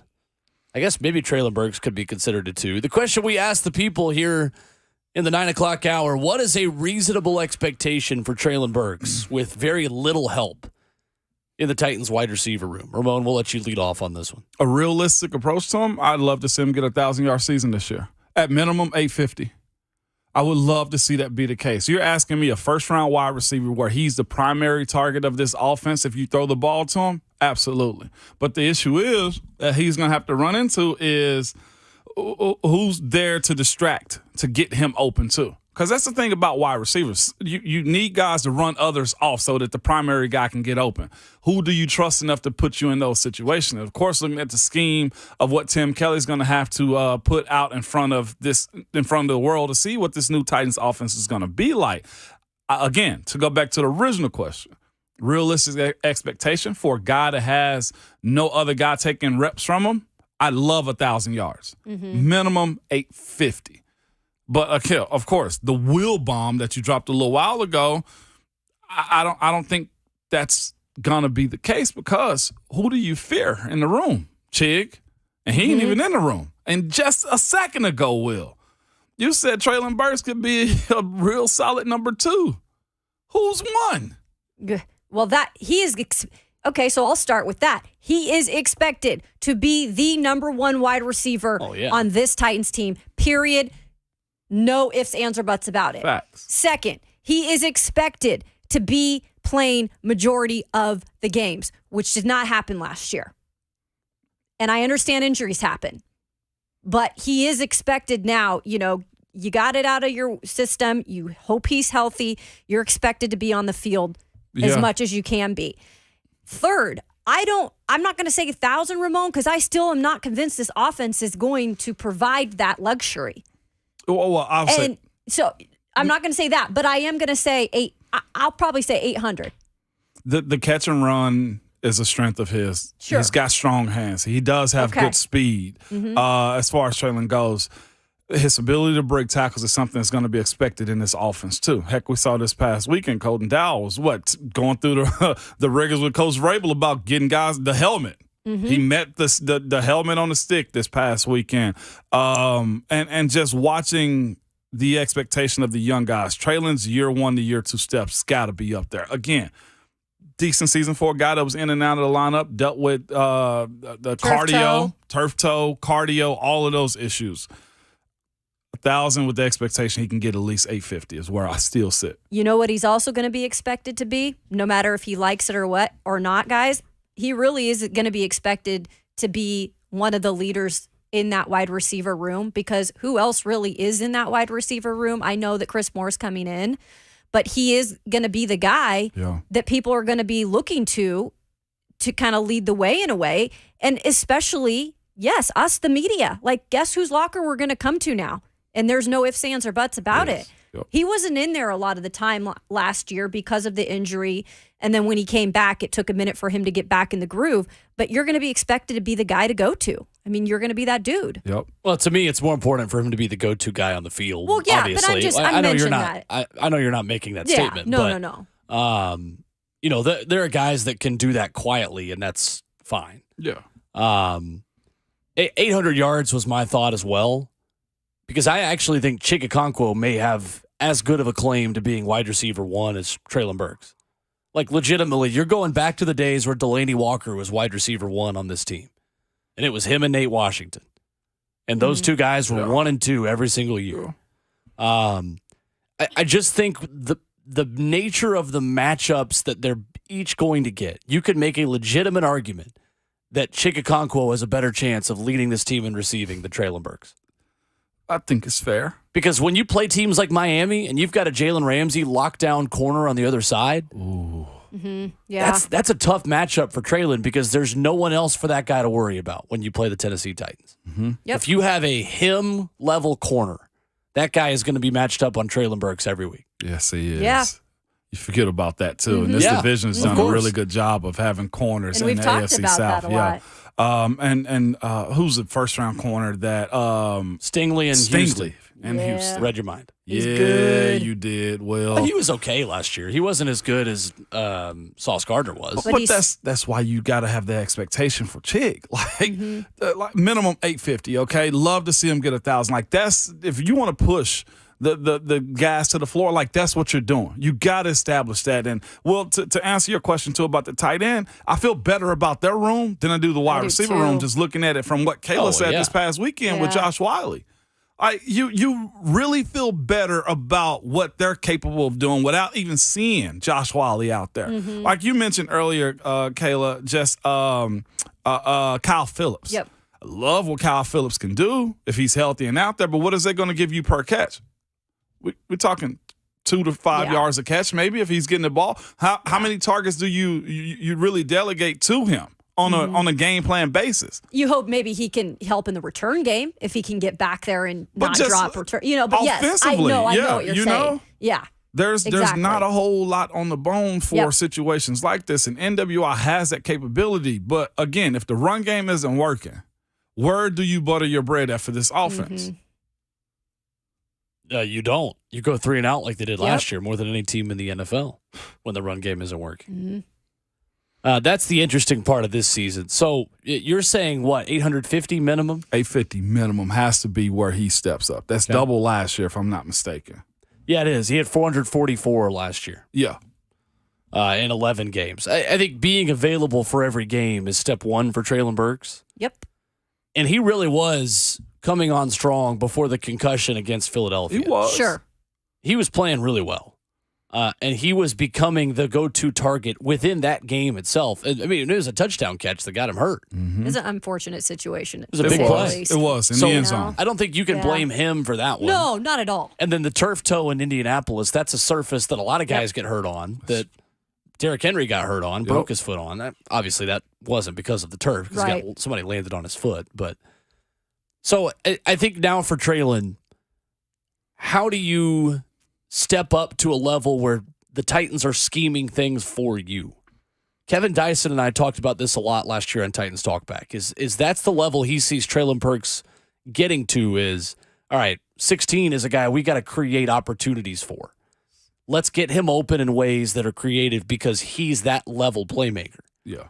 And I think you saw that at times against Green Bay, where he had a really good game in prime time on Thursday Night Football. You saw that when he was on. He does remind you of A.J. Brown a little bit. He does. Sure. But the expectation can't be A.J. Brown. No. It's never going to be for him. It's got to be purely Treylon, because I think the skill set to me says he can play outside well. Like his separation factor of him being a wide receiver has to get picked up, because teams going to play him tight, because why it's a run-first offense as we know it right now. So Tim Kelly shows us something different. So the ability to get off the line of scrimmage, be winning those comeback catches more times than not, because if he can't win the comeback catches, then where are you going to actually go? Like, and to be able to say he is player X, so we have to stop. And from there, everybody else eats. Like the times where AJ was double teamed or wasn't getting the ball, you needed somebody else to answer that call. And that's where a guy like Chig does come into play. Wiley is a young guy that you're hoping. And Colton Dowell, I don't know what's going to come from it, but if he does show those measurables, as Dr. Dyson said earlier, the speed and the speed, size. the range, the ability to jump high point balls, if he is able to do that. And this is another factor, too, for Colton Dowell, to me, the age. I know you're a rookie in this league, but your nerves and your maturity has to be an asset for a guy like you on a team like this, especially if you will, like you said a second ago, devote one side of the field to him from a really good cornerback. The separation aspect of you getting more catches gotta be at the forefront of your career right now. And Will, I agree with you. I know that you putting expectations on a guy like a 7th rounder in Colton Dowell, I get it. Like it shouldn't really be the expectations. But if I were Colton Dowell as an individual, as a competitor, I would be salivating at the opportunity with looking at that wide receiver room and saying, dang, this is really a chance for me to really work my you-know-what off and have an opportunity, right? If you look at that as a player, as a 7th rounder. Well, I mean, the last time the Titans drafted a 7th-round wide receiver who we were raving about their physical traits, it was Racey McMath. And the guy has, in his career, 4 catches. Right. 4. Yep. So, like, that's why you got to show me. I'm with you. I'm willing to 100%. talk about Colton Dowell as a really cool story as a kid being from this area. And I certainly mean no disrespect to him. I think it's actually unfair to him in defense of the young man to put expectations of a guy that's going to automatically make the roster and automatically be a contributor. That's not fair to him. Right. No. 7th-round pick. But Guy's that's how gotta bad earn it's that gotten. rep. The wide receivers. But legitimately, when that guy is the only one drafted at the wide receiver position, like I'm looking at him, Kearis Jackson, who Mike Vrabel mentioned, they're working through some things with him. Yeah. The guy who was there but isn't on the roster right now for Titans rookie minicamp, which is a bit odd. And then you've got Trayshawn Harrison from Oregon State, and you got Jacob Copeland, the kid from Maryland, who started his career at Florida. To me, those guys are as much a part of the conversation as Colton Dowell. Yep. That's very true. Because undrafted wide receivers can stick around for a little bit. They can. This is where I'm hoping the idea of collaboration and really everybody being on the same page, the scouting department really have went out and found those gems that we're looking for. All right, it's fascinating, and here we are talking about a team that needs to develop the passing game, but we don't know what the offense is going to look like. We honestly, can we say, I think it's fair and not disrespectful to say we got to see what Derek's going to look like. I know he's training. I know he's doing everything that you need him to, but with this offensive line up front, that's got to come together and fast and quick in a hurry. What is his approach going to look like? Like Tajay, incorporating him, the quarterback battle, if it is one to be had, and I think the storyline is for sure is going to be there. Who looks better running this style of offense for this Tennessee Titans team? Like, it's a lot of questions that have to be answered with no clear sight into what Tim Kelly and what this offense is capable of doing right now. That's still a mystery. Because at this point, Tim Kelly could really change up a lot of things that happened before him. Why? Because Tannehill may or may not be in as much as you want him to, and you're probably looking over his shoulder anyway. And then, of course, you got to do better than what you did last year. This offense was predictable. It would start off well and then die out towards the end of the half. You couldn't get points in the second half. Like, it's got to be up from here. That's the only viewpoint I have of this team, especially when you've made as many staff changes as you possibly can. Like, it's got to be up from here is the way I look at it. The Titans gambled on the fact that Mike Vrabel is a top 5 coach in the NFL, and it's his job and his staff's job to develop raw athletes. Rob Moore, time to earn your paycheck. Yep. 100% right at the wide there, receiver right? position. And I think he is good. But I mean, I have no evidence to say he's good or bad. They don't use wide receivers in this offense. I mean, we know he's good to talk to, I guess. He's fine. I mean, we see him coaching, but I don't know how good the wide receiver coach is for the Titans. When I see him out there at practice, when I'm looking at how he teaches those guys or how he's running things, it leads me to believe like this guy knows what he's doing. He's doing a good job but at the same time, you're right. How much do they utilize these guys where they can take off? Are we out on Race McMath? I'm not in on that. Forward? I'm sorry. Well, I'm in on him as a special teamer, but this team tried to sell us that he was the deep threat wide receiver last year, and he's just not. Too inconsistent. I mean, he had a major injury a season ago, but he's a 7th-round pick that they tried to make into a deep threat wide receiver just because he's looks like Julio Jones and can run a 4.4. And from LSU. I don't think that has anything to do with it. I mean, they did have a good string of wide receivers there for but he didn't play wide receiver for them. He was just really a special teamer there, too. In the depth chart. I mean, he's a great special teamer, but... Dang it, Will, give me some hope, man. No, it's not racy. It's not going to be racy. I'm not... For real, I don't know what you want me to say. He's a 7th-round wide receiver who was drafted to be a special team tackler. I wasn't even mad at you for saying it. It's like reality. Like that guy should have no expectations on him to be a legitimate wide receiver. Okay, so with that being the case, then how are we supposed to judge Ryan Tannehill? If we're in a position, and you said this with the Will bomb earlier, right? It's a room full of wide receiver 4s and trailer. Mm-hmm. Who's a wide receiver 2, probably. Who's a wide receiver 2? Could be a 1. He better show it, though. In the right system with the right quarterback. I think Traylon Burks could absolutely be a wide receiver 1. And you know what? I appreciate you actually saying that, because to just give that without actually proving anything behind his basis of him being wide receiver 1, why should that be the case? He had 440 yards last year. Especially if you did the win-loss thing, right, with schedule prediction, and you may end up getting the top 10 pick. And I'm just throwing that out there. Like, the wide receiver group the next year is always the greatest, right?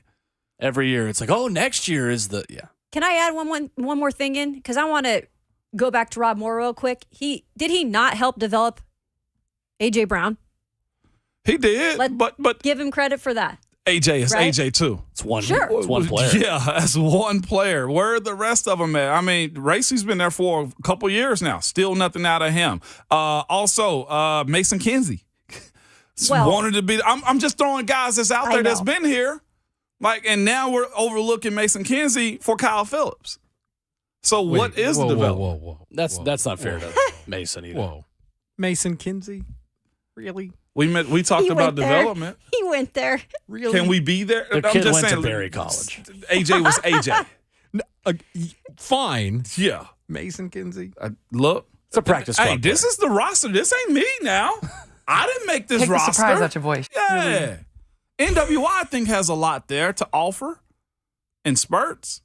Sorry, That's exactly Mason, as we got it. Mason Kinsey. Nothing against Mason. Hey, Mason be Mason. I just hope that Colton Dowell is not. This is my hope, that Colton is not the Mason Kinsey Memorial Training Camp Player of the Year this year, because every year the media and the fans pick a favorite player in training camp and put way too much pressure and expectations on a guy that is a fringe roster player. Byron Ely back in the day. How about Jeremy McNichols, the guy that was supposed to be the next Dion Lewis after Dion left? David Fluellen.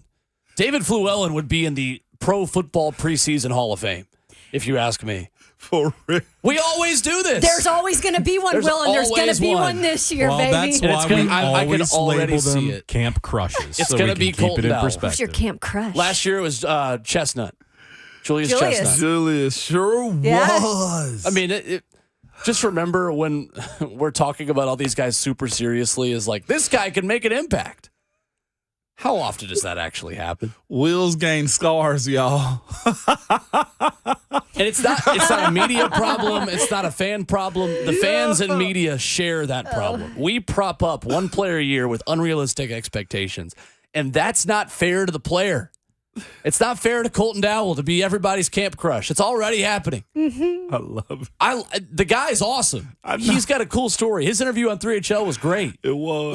Let's let the guy just be the 7th round receiver. Let's be fair to him. Don't put 2nd round expectations on a 7th round player. He can put those on himself, and that's great. It's true. Let that guy with a chip on his shoulder. I love that. I love that undrafted players like you and Ryan Clark. Yeah. You know what? I'm going to outplay the 1st round pick. You doggone right. You guys are the outliers. Yeah. Okay?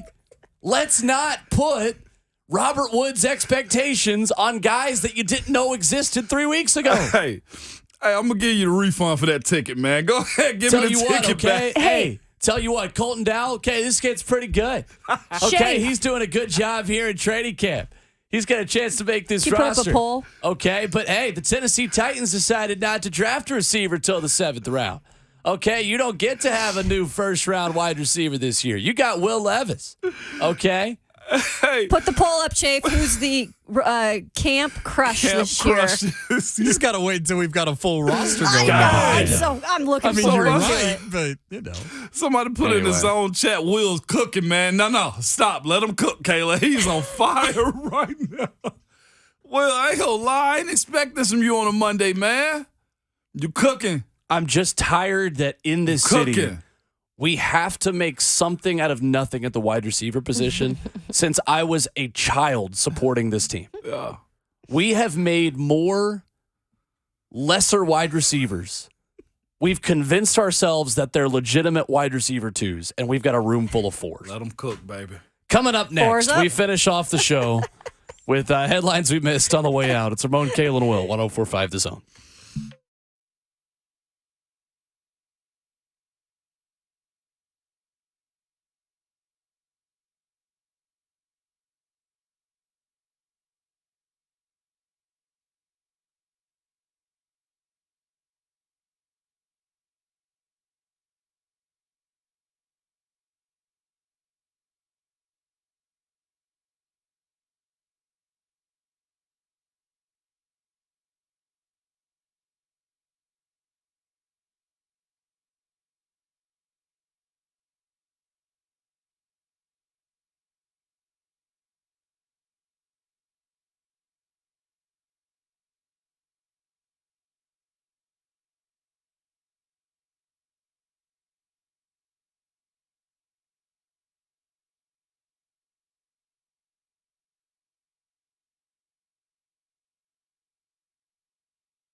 Wrapping up the show this morning on Ramon, Kayla, and Will, powered by All Four Seasons Garage Doors. A reminder to get your tickets for Wednesday night.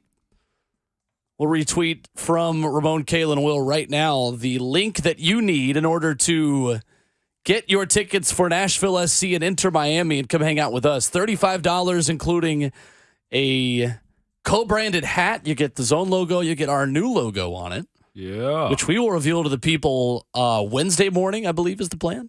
Yeah. Or maybe sooner. Could be bumped up. We'll see. Cool. Let go. Who's to say? Cool. The best way to get an answer on these things is just to say them on the air. So that's what I'm doing. Pretty much. Sure. Okay.